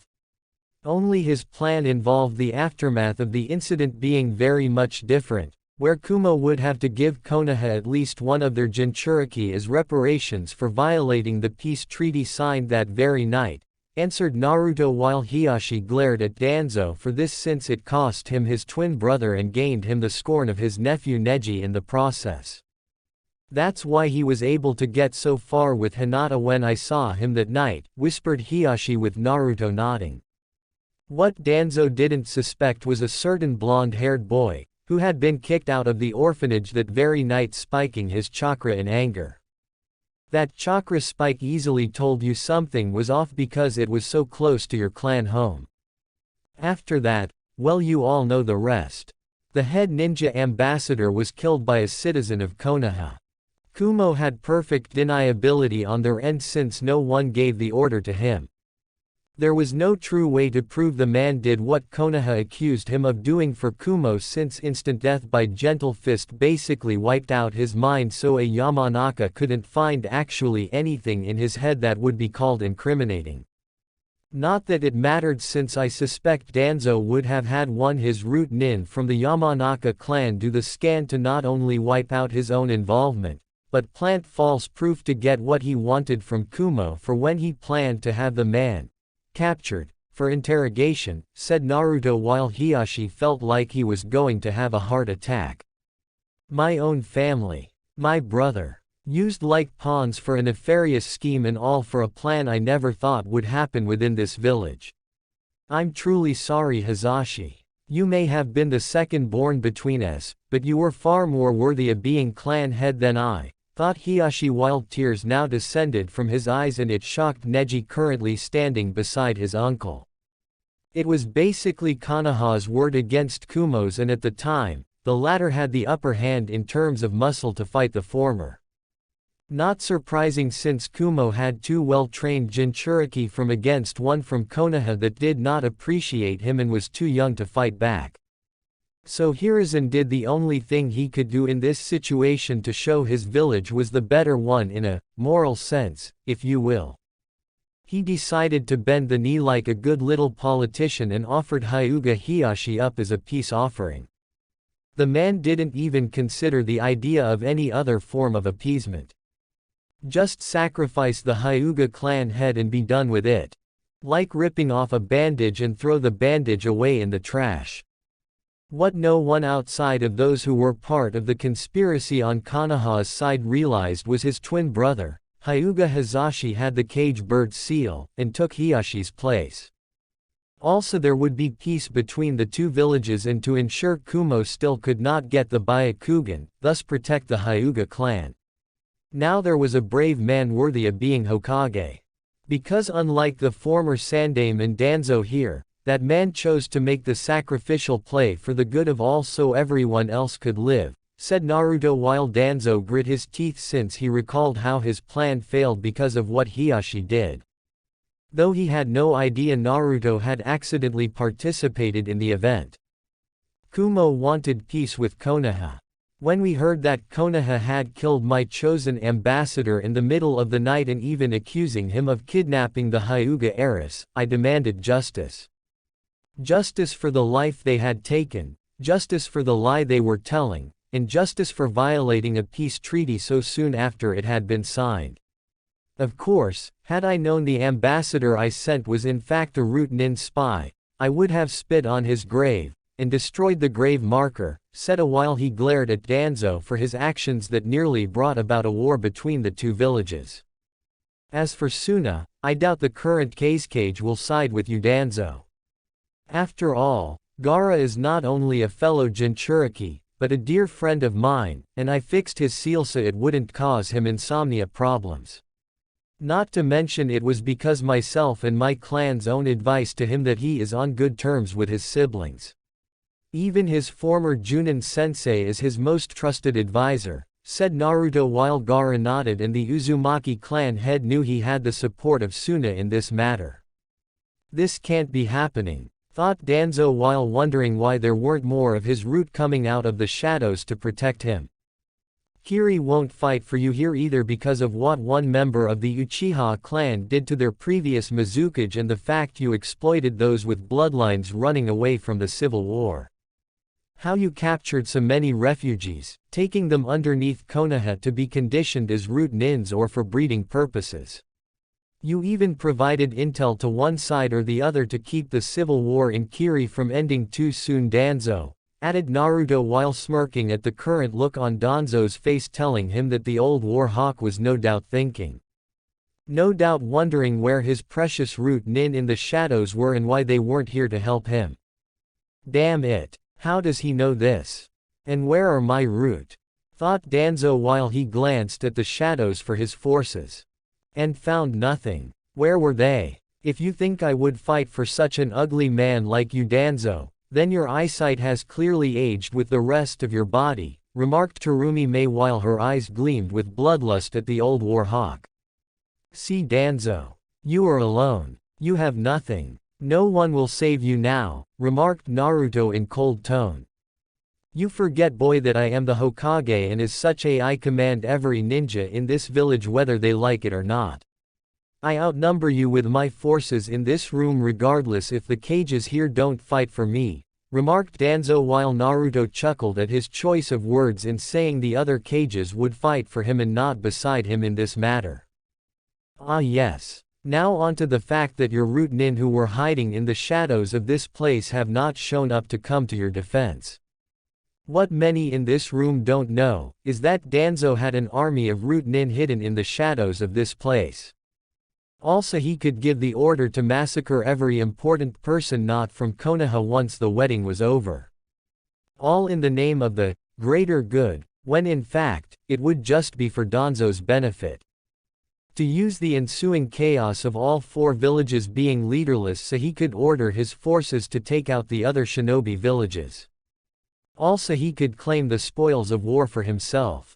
Not Konoha. Himself. So he could write the history books of Konoha with their blood and call himself the greatest Hokage ever due to his schemes ending the other 4 major shinobi villages. Something I made sure each cage here with the exception of Danzo, for obvious reasons, were aware of before coming here, explained Naruto while Danzo's face went as pale as Orochimaru's at being caught with his secret plot exposed. This can't be happening, thought Danzo while seeing many of the shinobi from the other 4 villages stand up and revealed their hidden weapons while glaring at the war hawk. As for those hiding in the shadows, I politely asked the lovely Mizukage here if I could borrow 1 if not 2 of her Kiri shinobi. She was most generous when I asked for 2 of them specifically, added Naruto while giving Sasuke and Kakashi a knowing look, but the 2 were still in the dark about his words. Flatterer. If only you weren't taken with the Hyuga and I wasn't now married to my own man. What a husband you would have made me, thought Mei while glancing at Naruto and at the Hyuga girl. Well, what did you expect, Gaki? One doesn't say no to the Crimson Uzu and walk away without some kind of injury, remarked a familiar voice that Kakashi knew all too well and saw Zabuza appear from the shadows of the ceiling above with a familiar masked hunter Nin by his side. Zabuza. And Haku! Exclaimed Kakashi while Zabuza grinned behind his bandages. That's right. I got to say, Kakashi, you bet on the wrong horse when it came to seeing who had the greatest potential in your genin team. The pink-haired one had no business being a genin. The Uchiha was a power-hungry idiot like the rest of his clan. As for the blonde here, let's just say if I had known of his potential all those years ago, I would have tried to recruit and trained him to be an unstoppable juggernaut, replied Zabuza with a chuckle and gave Naruto a small salute while Haku gave a nod. He really did owe the kid. Not only did the brat become a strong shinobi, he helped with his clan take down Yagura, and reveal the man was not the monster everyone thought him to be when ruling over Kiri. Yagura was still alive, living in seclusion away from all of this, as he had been racked with guilt over the issue, and wanted to live a life away from the bloodshed and violence. Zabuza met him after Mei had become Mizukage and stabilized Kiri enough that he could meet the woman's predecessor. It was clear to the demon of the mist that Yagura would be filled with shame and regret for the rest of his life, even if the Jinchuriki wasn't in his right mind thanks to the Sharingan. It was enough punishment in Zabuza's mind when meeting the man to discuss his past as the Mizukage of Kiri and the horror he had unleashed as a puppet ruler. As far as either man was concerned, the psycho that was the Yondaime Mizukage was dead. As far as the world was concerned, the evil tyrant Yagura was dead, and the man had no intention of returning unless absolutely necessary to prevent some kind of end of the world moment in time. Which brings us back to the Uchiha and all those who had a hand in the suffering of others inside and outside of its walls in the pursuit of power, remarked Naruto while he grinned deviously at Sasuke. It doesn't matter who is on your side, loser. I am an Uchiha, an elite. I am Kami's gift to these people. I am the reason these pathetic weaklings live and I have the power to make them all die. Exclaimed Sasuke with his anger clearly reaching or rather breaching the realm of insanity. Oh really? Because you didn't make me die the last time we saw each other, Sasuke. Oh, and unlike last time, I have no intention of being your pawn, shield, or sacrifice to pull off a win, taunted Naruto while Sasuke grit his teeth and tried to form another Chidori with his other arm. This time I will kill you. I will do it in front of the Hyuga bitch here. All she did when everyone believed you were dead was hurt anyone bad-mouthing your memory. This insufferable woman truly loves you. Everyone knew it. Everyone thought it was funny how the one stupid girl in this whole stupid village actually liked the stupidest person in it. Exclaimed Sasuke with insanity in his eyes when talking. I know Sasuke. I am well aware of Hinata-chan's feelings. Thanks to my clan, I saw how much of an idiot I was for not seeing it. Shame it couldn't be said about you and Sakura. Though I doubt you cared about her despite knowing the Banshee's feelings towards you being on a fanatical level. I mean, given how she was nothing more than a Uchiha-loving slut, who would spread her legs for you if asked, isn't much of a comparison to Hinata-chan, remarked Naruto while Sasuke's eyes narrowed before they widened in realization at what he was referring to about Sakura. It was you. You killed Sakura, exclaimed Sasuke while Naruto smirked at him. Yes, I did. What's your point? I thought you didn't like her, asked Naruto casually while he saw many were shocked the blonde had in fact killed his own former teammate. I didn't like her. She was a useless fangirl, who only got promoted to Chunin due to her book smarts and taking a written test. But I never thought you of all people would kill her given your crush on Sakura, replied Sasuke while Naruto shrugged. What can I say? The bitch wasn't my type. At the same time, I wanted to see just how far lost she truly was in terms of being my teammate, and as a friend. She didn't know who I was at first, meeting me on her mission and thought I was a harmless wanderer.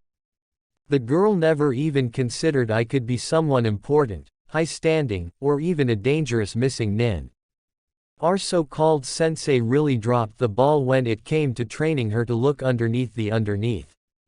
Though what would expect when he spent most of his time training a brooding emo determined to avenge his clan. Anyway, when I finally did mention myself in third person in an offhanded way, I saw Sakura's true colors, and they were not pretty in the slightest. She went on and on about me being a loser. How she was glad I was dead so she didn't have to deal with my annoying self, as Sakura put it. How she could spend her time focusing on how to get your affection while not having to deal with mine. How to one day make you finally confess your love for her and settle down to form a family together. How her only regret was not having helped you in killing me in order to form that special bond lovers need to really connect with one another, explained Naruto while seeing not many of those in the room were shocked that Sakura said those things about him. It clearly meant that day wasn't the first time she said those things in front of other people when Naruto was mentioned around her.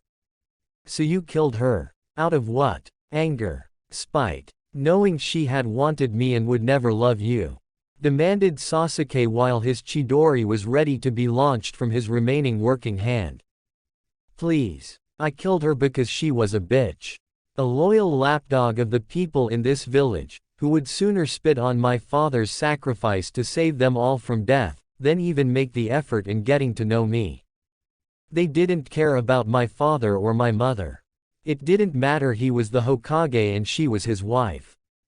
All that mattered to them was that someone suffered and they chose me. Even some of these people knew who my parents were, but did they care? No. Just as they don't really care about you, Sasuke. You think these people care about you being an Uchiha? Ha. They only care about your eyes and the ability to help make more Uchiha babies. Take that away and what do the people see? A pathetic waste of space they would sooner walk over or step on if it meant getting to their next destination in life. You don't matter, Sasuke.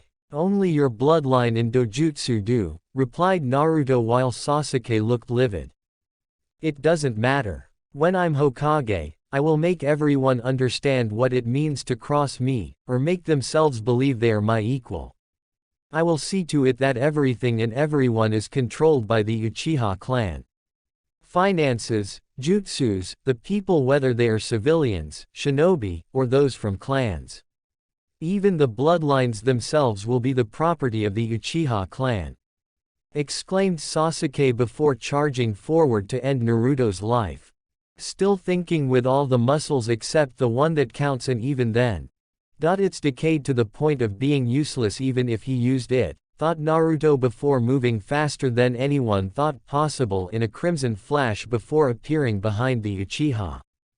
And within mere moments, saw Uchiha Sasuke becoming bloody meat chunks falling to the ground. He just killed Sasuke like it was nothing.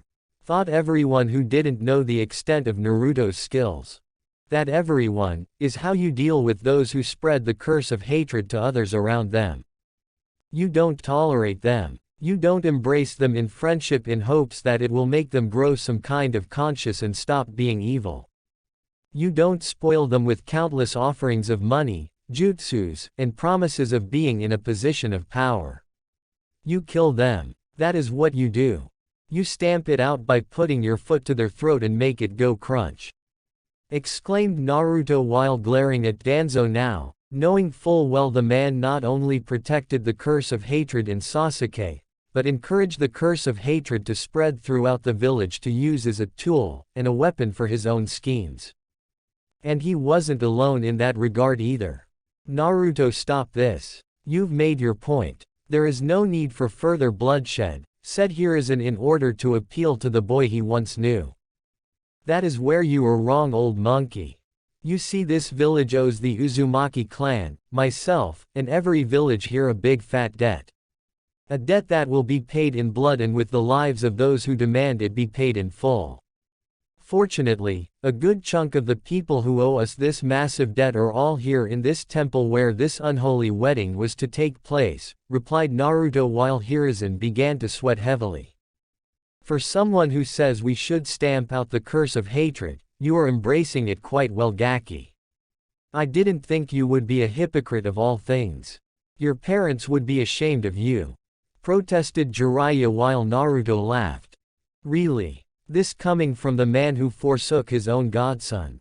Who left him to the whims and machinations of the village that hated him. Of course, what would I expect from a man who betrayed his own teammate years ago by having her lover Dan and her brother Naoki killed, replied Naruto with Jiraiya jerking his head back like he had been hit. What? Asked Jiraiya nervously. Come now, Jiraiya. Don't deny it. We both know you and Danzo each had a hand in the death of those two. Dan's mission at the time was top secret. Few knew about it, yet he was ambushed all the same by enemy shinobi in the end. How do you think that could have happened? It couldn't have happened, unless someone on the inside made it happen so Tsunade wouldn't marry Dan in the future. That someone was you, Jiraiya, replied Naruto with Jiraiya sputtering some kind of excuse. You have no proof. Jiraiya eventually protested. Now you see, that is where you are wrong. After I helped out the Tsuchikage with the issues surrounding his granddaughter, he decided to give me some information about that moment in time. You see, Iowa shinobi were indeed the ones responsible for killing Dan during that secret mission, but they would have never known about him actually being a Konoha shinobi had they not been tipped off by one of your spies from your network. Your spy tipped them off on your orders, Jiraiya. I have seen the proof myself. And just so you know, Tsunade and Shizune have too, replied Naruto with Jiraiya going pale in the face to the point where he could have been mistaken for Orochimaru. They know, whispered Jiraiya fearfully. I also know it was through your spy network and Danzo's machination that her brother, Senju Naoki, died during his mission too. Though why you got involved in that mess is a bit of a puzzle since you gained nothing from the boy's death. So why help Danzo kill the boy in the first place? Questioned Naruto with Jiraiya glancing at Danzo. I helped because the bloodline limit of the Senju was dying out. Tsunade couldn't use it and Naoki was questionable at best. They were the last two Senju in existence without the Mokuden bloodline to back it up. Orochimaru and Danzo approached me and Hiruzen about the possibility of keeping the Mokuden alive through those outside of the clan via human experimentation. Basically, blood splicing Senju blood with other people to give them the ability to produce the Mokuden that Hashirama could use, if not the sweetened skills Tobirama himself had. We had some of Hashirama's blood and cells on file for possible use, but they were old, and slightly decayed from being in the cold storage unit for so long. Orochimaru theorized we could rejuvenate them if mixed with blood of someone who was a direct descendant of his line. Nawaki was the only option since tests showed Tsunade's ability to use it was dormant as a recessive trait. By mixing the power behind the old blood of Hashirama with the new blood of his grandson Nawaki, Orochimaru believed we could bring about the maximum potential for the Mokuton to come out in a test subject, replied Jiraiya while Naruto shook his head. And in all the illegal experiments done to people, only one person survived the process in using the Mokuton.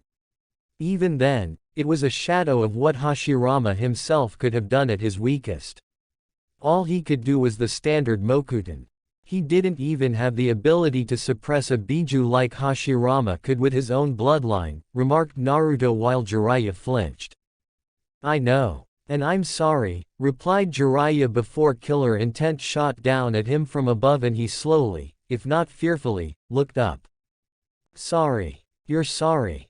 Clearly you're not sorry enough, exclaimed Tsunade, who had leapt from her position above, having heard everything, and descended down on Jiraiya. Oh shit, whispered Jiraiya while seeing an angry Tsunade in full-fledged Uzumaki clan ninja gear heading his way. And tore right into him with a single punch with the Toad Sage's body exploding when Tsunade made contact with his form. Blood, guts, bone, and flesh exploded everywhere while those around the impact zone were sent flying in the process. No one from Konoha could move, much less process in their minds what just happened, and those that could were actually quite scared. Tsunade, stop this madness. You are a Senju. Your grandfather and granduncle would not have wanted this, protested Hiruzen before he was grabbed by the woman and came face to face with her blood-soaked form. My family on both sides have been bled dry by this village. The Senju and the Uzumaki clans were always the first to defend Konoha and the last to gain anything in return from it. We didn't mind it since we loved this village and we were proud to fight for it. But we also expected that such loyalty and love would be returned by those we gave it to in the process. Give and take, sensei. You didn't give it back. You just took it and never once tried to return it, exclaimed Tsunade angrily at him. I know. I was jealous. Jealous of the Senju and Uzumaki clan. All that power. All those skills I could never hope to achieve. All within clans greater than mine. I was constantly in the shadow of both and I couldn't get around it. When the opportunity came to weaken or remove either clan from the history books and memories of the next generation, I took it, confessed Hiruzen while Tsunade looked even angrier. Yet you kept the Uchiha clan around. The traitors and usurpers of life itself, exclaimed Tsunade with Hiruzen wincing. They were next. Your granduncle planted the seeds of distrust years ago when he was the Hokage. Danzo and I merely allowed it to grow. After the Kyuubi attack, many were easily convinced someone from the Uchiha clan had something to do with it. Eventually, the Uchiha clan could not take all the resentment the village was actually showing them, and planned a coup against the village to take control. We used it as an excuse to use one of their own to spy and eventually kill off the clan to leave a single remaining survivor in the form of Uchiha Sasuke. We decided to keep the Uchiha clan alive because of their eyes being capable of controlling the Biju and the bloodline itself was more reliable in awakening than the Mokuton or the chakra chains some of the Uzumaki clan possessed, replied Hiruzen while his conspirators on the issue scowled at him for confessing this to Tsunade. And mold them into a clan you could control without them even knowing it. Inflate their ego, make them loved, and important all the while using it as a means to manipulate them into being your puppets, concluded Tsunade with Hiruzen nodding. Yes, was Hiruzen's simple reply. To think at one point I admired you. That at one point, I saw you as a second father to me when mine died. Now I see that you is just a crippled old man with delusions of grandeur, said Tsunade before she ripped the old man's heart right out and crushed it in her hands. Tsunade, you had no right to do that to Hiruzen, protested Kaharu angrily. Actually, we have every right. Which is why I think it's only fair, given Konoha's own version of providing us with such generous hospitality today at this wedding, that we in turn, give it back," replied Naruto before snapping his fingers with the sound echoing throughout the temple. And it was in that moment, all hell broke loose. Ninja from the other 4 shinobi villages, the Uzumaki clan, Hinata, and Naruto soon moved as a single entity. The remaining root nin around Danzo were killed, Homura and Kaharu were slain by Konan, and Nagato basically tore into anyone from Konoha that got in his way. Hinata herself had killed the fire monk when he tried to move to attack Naruto, while Naruto himself cut through the entire civilian council trying to flee for their miserable lives. In fact, many of the people from Konoha, who were slain in the temple, and not subdued, were in fact those who supported the actions of its leaders. The rookies nor their senseis were killed, though, since Naruto didn't want all of Konoha to die simply because of the actions of a few in high places. That would be wrong. That would allow for the curse of hatred to live on in themselves and be hypocrites. Konoha could still be a great shinobi village again, but only after being properly trimmed of the poisonous branches and roots responsible for its decaying presence in the world. Besides, Naruto was confident Konohamaru would make a great Hokage one day. The boy had grown up over the years to be a competent ninja since they last saw each other when Naruto himself was just a 12-year-old fresh out of the academy. In time, the boy would get out of his grandfather's vile shadow, and be a true Hokage like he wanted to be from the start. When it was all over, many from Konoha were dead within the temple currently stained red with blood. Those that were not killed, were handpicked by Naruto to be captured, restrained, and let their fate be decided later on. But for the most part, they had nothing to worry about, since the ones Naruto wanted killed were the mindless, arrogant pricks in the village, and the officials who were allowing corrupt things to happen in it. The only one not accounted among the dead or captured, was Danzo. "I sense him. He won't get far," remarked Nagato before he, Konan, Hinata, and Naruto went to pursue the man. "Are you sure you want to ruin your wedding dress in this fight, Hinata-chan? I mean, it's already ruined with being torn up and covered in blood, but still, do you want to make it worse? It actually looked good on you, when it was whole," questioned Naruto while he saw Hinata's wedding dress had seen better days, and yet despite the garment being put in the state it was in now, she still looked sexy. "That man used my clan for his own ambitions, Naruto-kun. He wanted to use you as a weapon of war. I lost my uncle thanks to his machinations. The man deserves to die," stated Hinata while Naruto whistled at her words. "Damn, you sound so fierce right now, Hinata-chan. It's such a turn on," remarked Naruto while Hinata blushed a nice shade of red. Don't say things like that. I'm somewhat mad at you for making me think you were dead all this time," replied Hinata while trying to be angry, but found herself unable to be when it came to him. Damn his charming smile. "Hey, you two can catch up and be all lovey-dovey later. We have an old war hawk to kill. Make out time comes about after he's dead," commented Nagato with Naruto and Hinata blushing. "Oh, like you were one to talk. I seem to recall you and Konan getting all lovey-dovey in the afternoon just yesterday," countered Naruto with Nagato and Konan now blushing at the fact they were caught like that. "I told you someone was watching us," whispered Konan while red-faced and giving Nagato a "I told you so," mixed with a "you are making this up to me later" glare.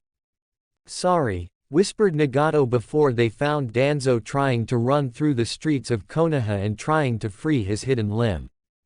Not easy when you are a very old man with a cane and chakra doing only so much to help lighten the load of being elderly.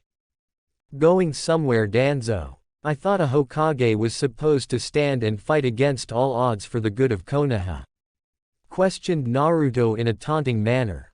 "Hardly. The Hokage is the most valuable person in all of Konoha. Only the Hokage can run the village, and therefore the Hokage must never fight unless absolutely necessary. In fact, It is the duty of every shinobi in the village to defend him with their lives, and give them when necessary to ensure the life of the Hokage is never taken, replied Danzo while freeing his arm Orochimaru created for him. Damn, that thing is fucking ugly, commented Nagato at seeing the deformed arm with all of those Sharingan eyes grafted into it. Bullshit. If what you say is true, then why usurp those who came before you as Hokage?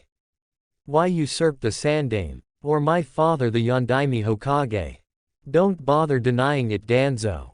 I know you tried to gain power in secret during both their times as Hokage. You even did it during the time when the Nadaime Hokage was still alive, countered Naruto while Danzo scowled further. Because none of them were worthy of being the Hokage. I was the only one. Me. Those fools wanted the love of the people in order to unite them.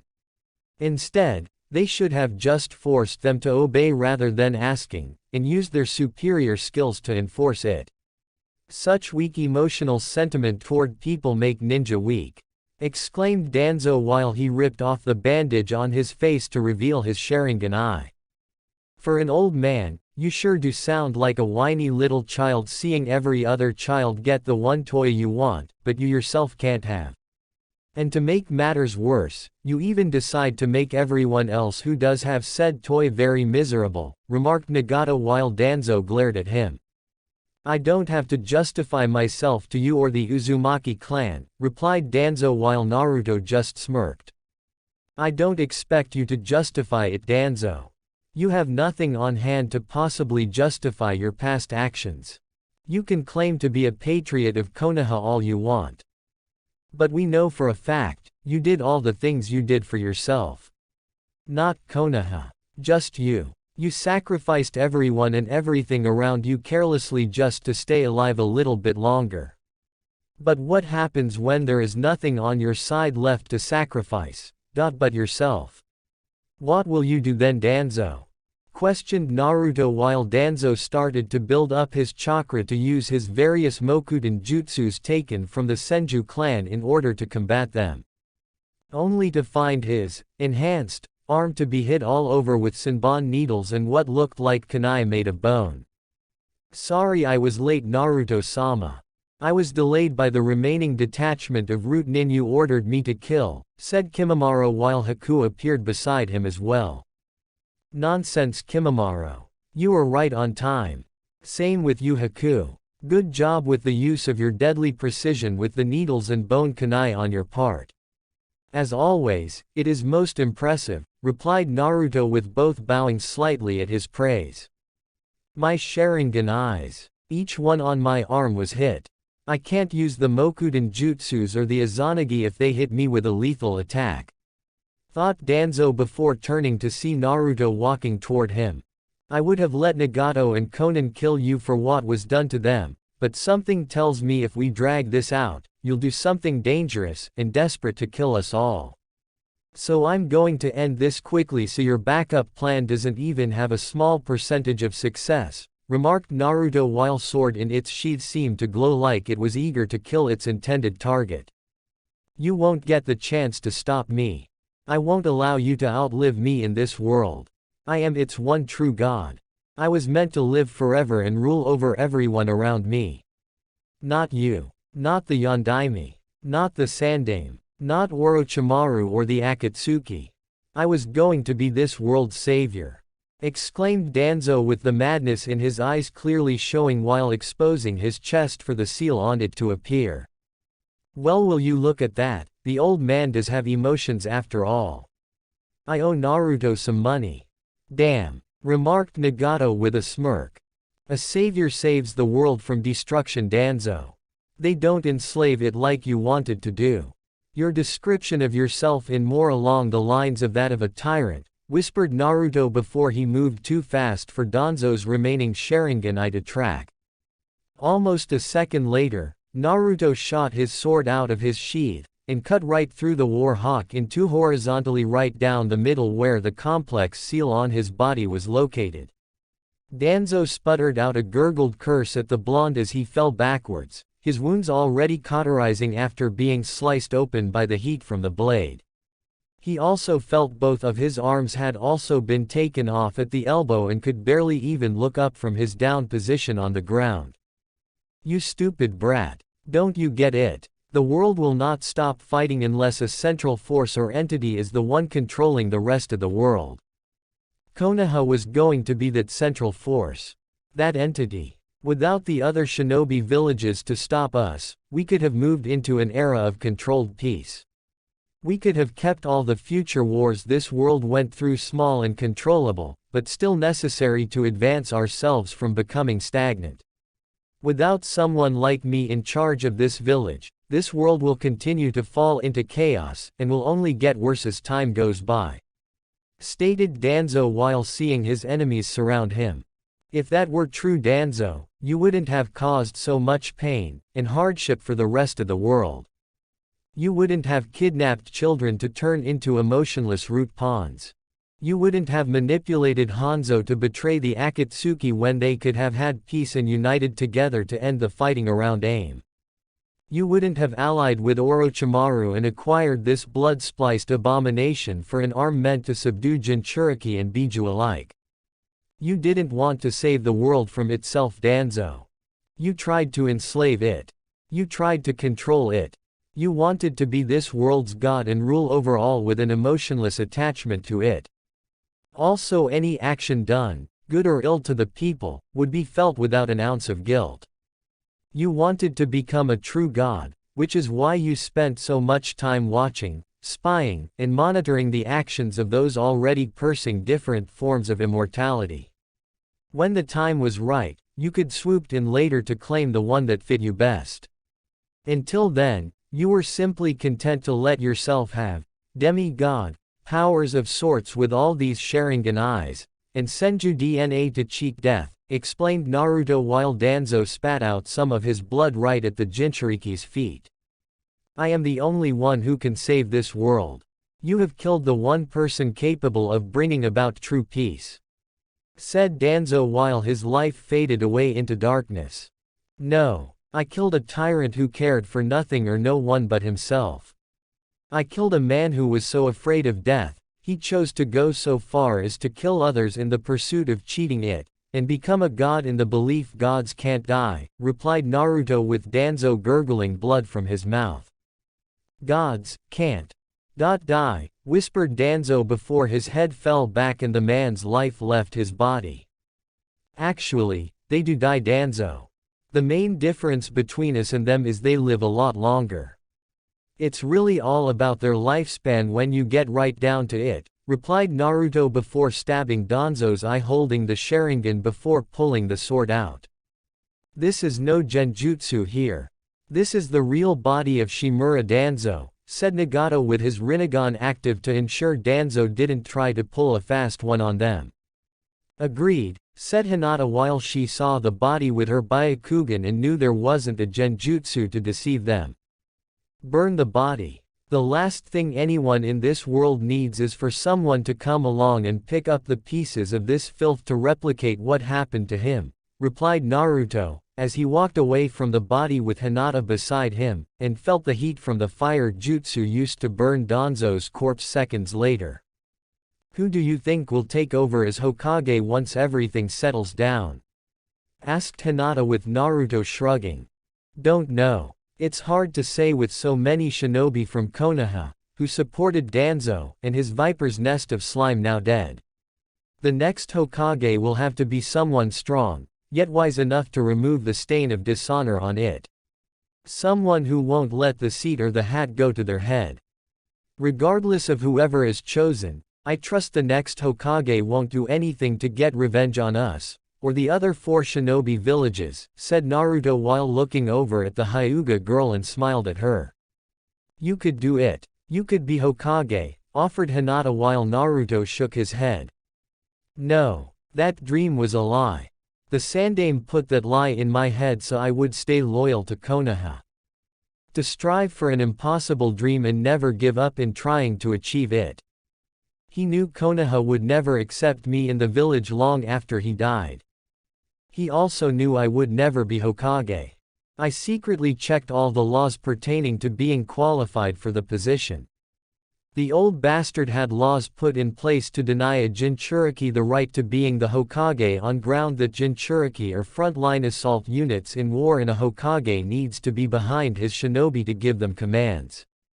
My father had actually repealed the law when he was Hokage so my mother could apply for it in the event something happened to him during his reign. But when the Sandaime came back, he reversed my father's decision, and made even stricter laws surrounding it, so the only way it could be repealed again was if all the council members and clan heads agreed to the repeal of the law, replied Naruto with Hinata looking at him in shock. That's horrible, said Hinata with Naruto nodding. Yeah, the law is still in effect even now. Not that it matters to me. If the next Hokage manages to reverse it, I still won't try to run for the position. I have too many duties and responsibilities as the Uzumaki clan head. I basically rule over all of Uzu now that is fully up and running, added Naruto with Hinata looking down sadly. I see. And just who is your future wife among your clan going to be? Surely there is one among them worthy of being your wife and future mother of your children. Asked Hinata while Naruto let out a nervous chuckle. Well, I will admit I did have a few offers of marriage from some of the female members of the clan. But I never accepted, replied Naruto while Hinata was surprised he didn't say yes since she was sure her crush had women from the clan if not other places wishing to be his wife. Oh, why is that? Asked Hinata curiously. Because while they were all great in terms of one day being my wife, my heart already belonged to another. You to be exact, answered Naruto with Hinata looking shocked and her face going cherry red. Me? Why me? Asked Hinata, as she thought he was dead for 4 long years, and could not see why the blonde would be interested in her. Because during that time, I was raised by my clan, and they taught me many things about what to look for in terms love. In terms of who I would want to be my future wife and helping me lead the clan. With their help, I saw Sakura for the horrible person she truly was, and looked deeper in myself for who was that special someone. Looking back on my memories, I noticed you were always following me, blushing when I looked in your direction, and realized you had a major crush on me, replied Naruto with Hinata blushing further now at being told he had been followed by her. It was so embarrassing. I'm sorry if I made myself out to be a stalker. I saw how so many people hated you and I didn't know why. The more I watched you, the more you interested me, and in a way I admired you for putting up with everyone who hated you. How you never gave up. How you kept on trying no matter how hard people knocked you down and tried to keep you down, said Hinata while looking like her former shy self now.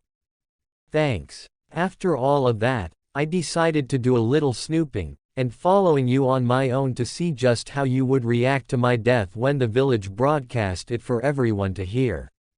I was very flattered, added Naruto with Hinata blushing even further since he no doubt saw her more violent side when regarding those who badmouthed him. They had no right to say and do all those horrible things about you, remarked Hinata while Naruto smirked. No, but it was refreshing to see that out of everyone in the village, you were among the very rare few who actually showed they gave a damn, replied Naruto before he grabbed Hinata's hand and gave it a loving squeeze. I'm not that special, whispered Hinata while Naruto gave her hand a loving squeeze a second time. Not from what I have seen. Come on, let's deal with the aftermath of this and go from there, said Naruto with the Hyuga beside him nodding. Epilogue years later. The years following the now dubbed Crimson Wedding, Konoha had slowly, like the speed of a glacier, finally managed to show signs of being great again. It had not been easy. Nowhere near easy. The village had a major black eye after Naruto had revealed Konoha's dirty little secrets that basically made them public enemy number 1 for the world after all the crap done by Danzo during his time as Hokage. And not just Danzo either. But the former Sandaime Hokage, Kaharu, Homura, Jiraiya, and even a few Anbu commanders they planned to carry about their orders to the letter. Fortunately, with all these individuals now dead, A new Hokage was now sitting in the chair, and ruling over Konoha. Someone who would do things right and ensure the village would not make the same mistakes that 2 out of 3 past Hokages had done in his place. His name, Maida Guy. Yes, that Maida Guy. The same Maida Guy who goes on about the flames of youth and exercises every day to his heart's content with his, what some would call, unusual bundle of energy. At the moment, he was currently battling the one thing even his usual energy-filled self couldn't seem to combat no matter how hard the man tried. The greatest and most infamous enemy that was the bane of all cages and daimyos alike. Paperwork. Though it wasn't like Guy didn't have help. He had his old team come to help him with his duties. It had been a trying time for them, the other rookies, and their fellow senseis with the fallout of the Crimson Wedding. Sarutobi Konohamaru became the man's chosen successor to the title and could be seen sitting in meetings with the man in order to watch how things were done so he could learn from him. Kakashi, for his constant failures as a Junin, but as a sensei to Team 7, and of course showing favoritism by training only Sasuke, not to mention teaching him the Chidori during that time, was imprisoned within a cell in Uzu. He even had his Sharingan eye surgically removed by Tsunade before the eye itself was destroyed by Naruto himself. And he wasn't the only one. Hiyashi was sent to the prison in Uzu for his own crimes against Hinata, including his action in arranging the marriage with the Uchiha. Many within the main family weren't thrilled by this, but they had little choice regarding the issue due to Hyuga clan being in deep trouble with the Uzumaki clan. What no one outside of either the Uzumaki clan or the Hyuga clan main family knew was how the cage bird seal was formed. The Uzumaki clan had made a bloodline protection seal for the Hyuga clan ages ago, long before the shinobi villages had been founded. The overall purpose of the seal was to do what the cage bird seal did, with the exception of the hole cause pain to the nerve centers of the brain to the point of frying it if kept active for too long. After the Hyuga clan had made alterations to the seal into what they used up to the very present day, despite promising not to change it, they placed the newly renamed cage bird seal on the more gullible and naive members of the clan have it placed on them. Only to find out about the deception until it was too late, and generation after generation of their side of the family within the clan being forced into enslavement in all but name. Though after Naruto brought the issue to light for Hinata, it no longer mattered anymore since he not only found a way to break the seal, but gave all of the Hyuga clan a new seal to protect their bloodline. The only difference now to back then was Naruto had set it up so the seal could only be applied on the back of the neck of the Hyuga it was placed on. He also secretly designed it with safeguards within the major complex parts of the seal itself to protect the new seal against tampering so it could not be altered by a Hyuga with delusions of enslaving certain parts of the clan again. As for the future of the Hyuga clan, it was decided that Neji, being considered among the strongest of the clan, would lead. Hanabi had felt conflicted due to that decision because she had been groomed to being the new clan head to succeed her father even before Hinata was arranged to marry the Uchiha. After seeing Hinata's newly found strength following the Kyuubi Jinchuriki's assumed death was too much for the elders or Hiyashi to handle. Hence why they felt her being married to the Uchiha, and focusing on Hanabi being the new clan head was a safer choice to lead. But with the Hyuga elders now dead and Hiyashi now imprisoned with his own bloodline sealed within the prison of Uzu, the leader of the clan everyone now wanted was Neji.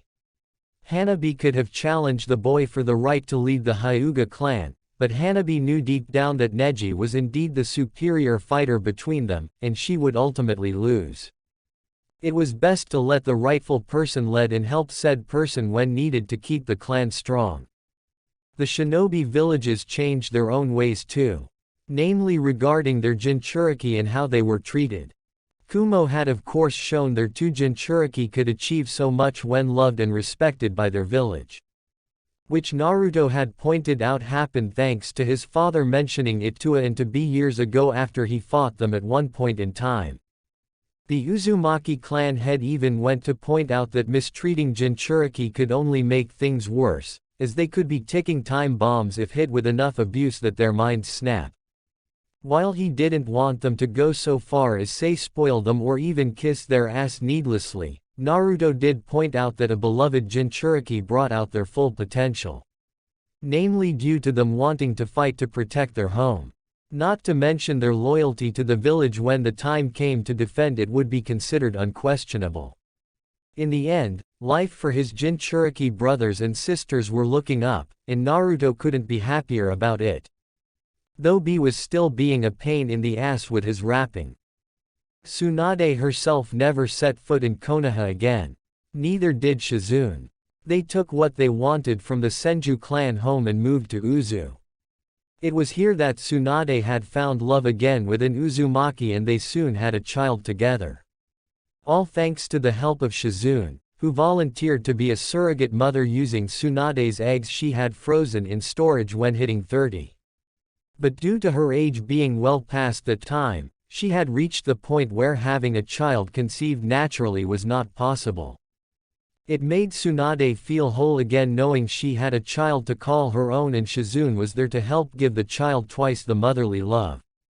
Nagato married Konan, which wasn't much of a shock, and the two had a son they named Yahiko after their dear friend from the past. It was also during this time they learned that while pain itself can bring understanding on some level, it was through love that people truly bonded together. The two promised themselves to raise the boy to grow up strong and was loved by his fellow Uzumaki clan members. As for Naruto, he handled the affairs of Uzu, and the Uzumaki clan as a whole with his new wife Uzumaki Hyuga Hinata by his side. With her own knowledge of how to run a clan, she was able to help with any additional clan-related problems that popped up. Not that there were many, but some did pop up from time to time. Namely Konoha wanting to get back in his and the Uzumaki clan's good graces by wanting the alliance the two once had together being restored. Something that was soon not going to happen anytime soon. Of course, Naruto made sure that his duties as the Uzumaki clan head didn't get in the way of him being a loving husband, and eventually a loving father after Hinata became pregnant with his child. In the end, all was right in his world. His enemies were dead, he had alliances with the other 4 shinobi villages, and was now a family man with his clan to support him. And to think, all it took was for some power-hungry brooding emo for an Uchiha to use him as a human shield before throwing him off the bridge to die a watery grave. Naruto almost wanted to thank Sasuke for his actions back then, if the idea of doing so wasn't so stupid in the first place. The Uchiha clan was dead. Long live the Uzumaki clan. The true heir to the will of the Sage of Six Paths and wanting peace.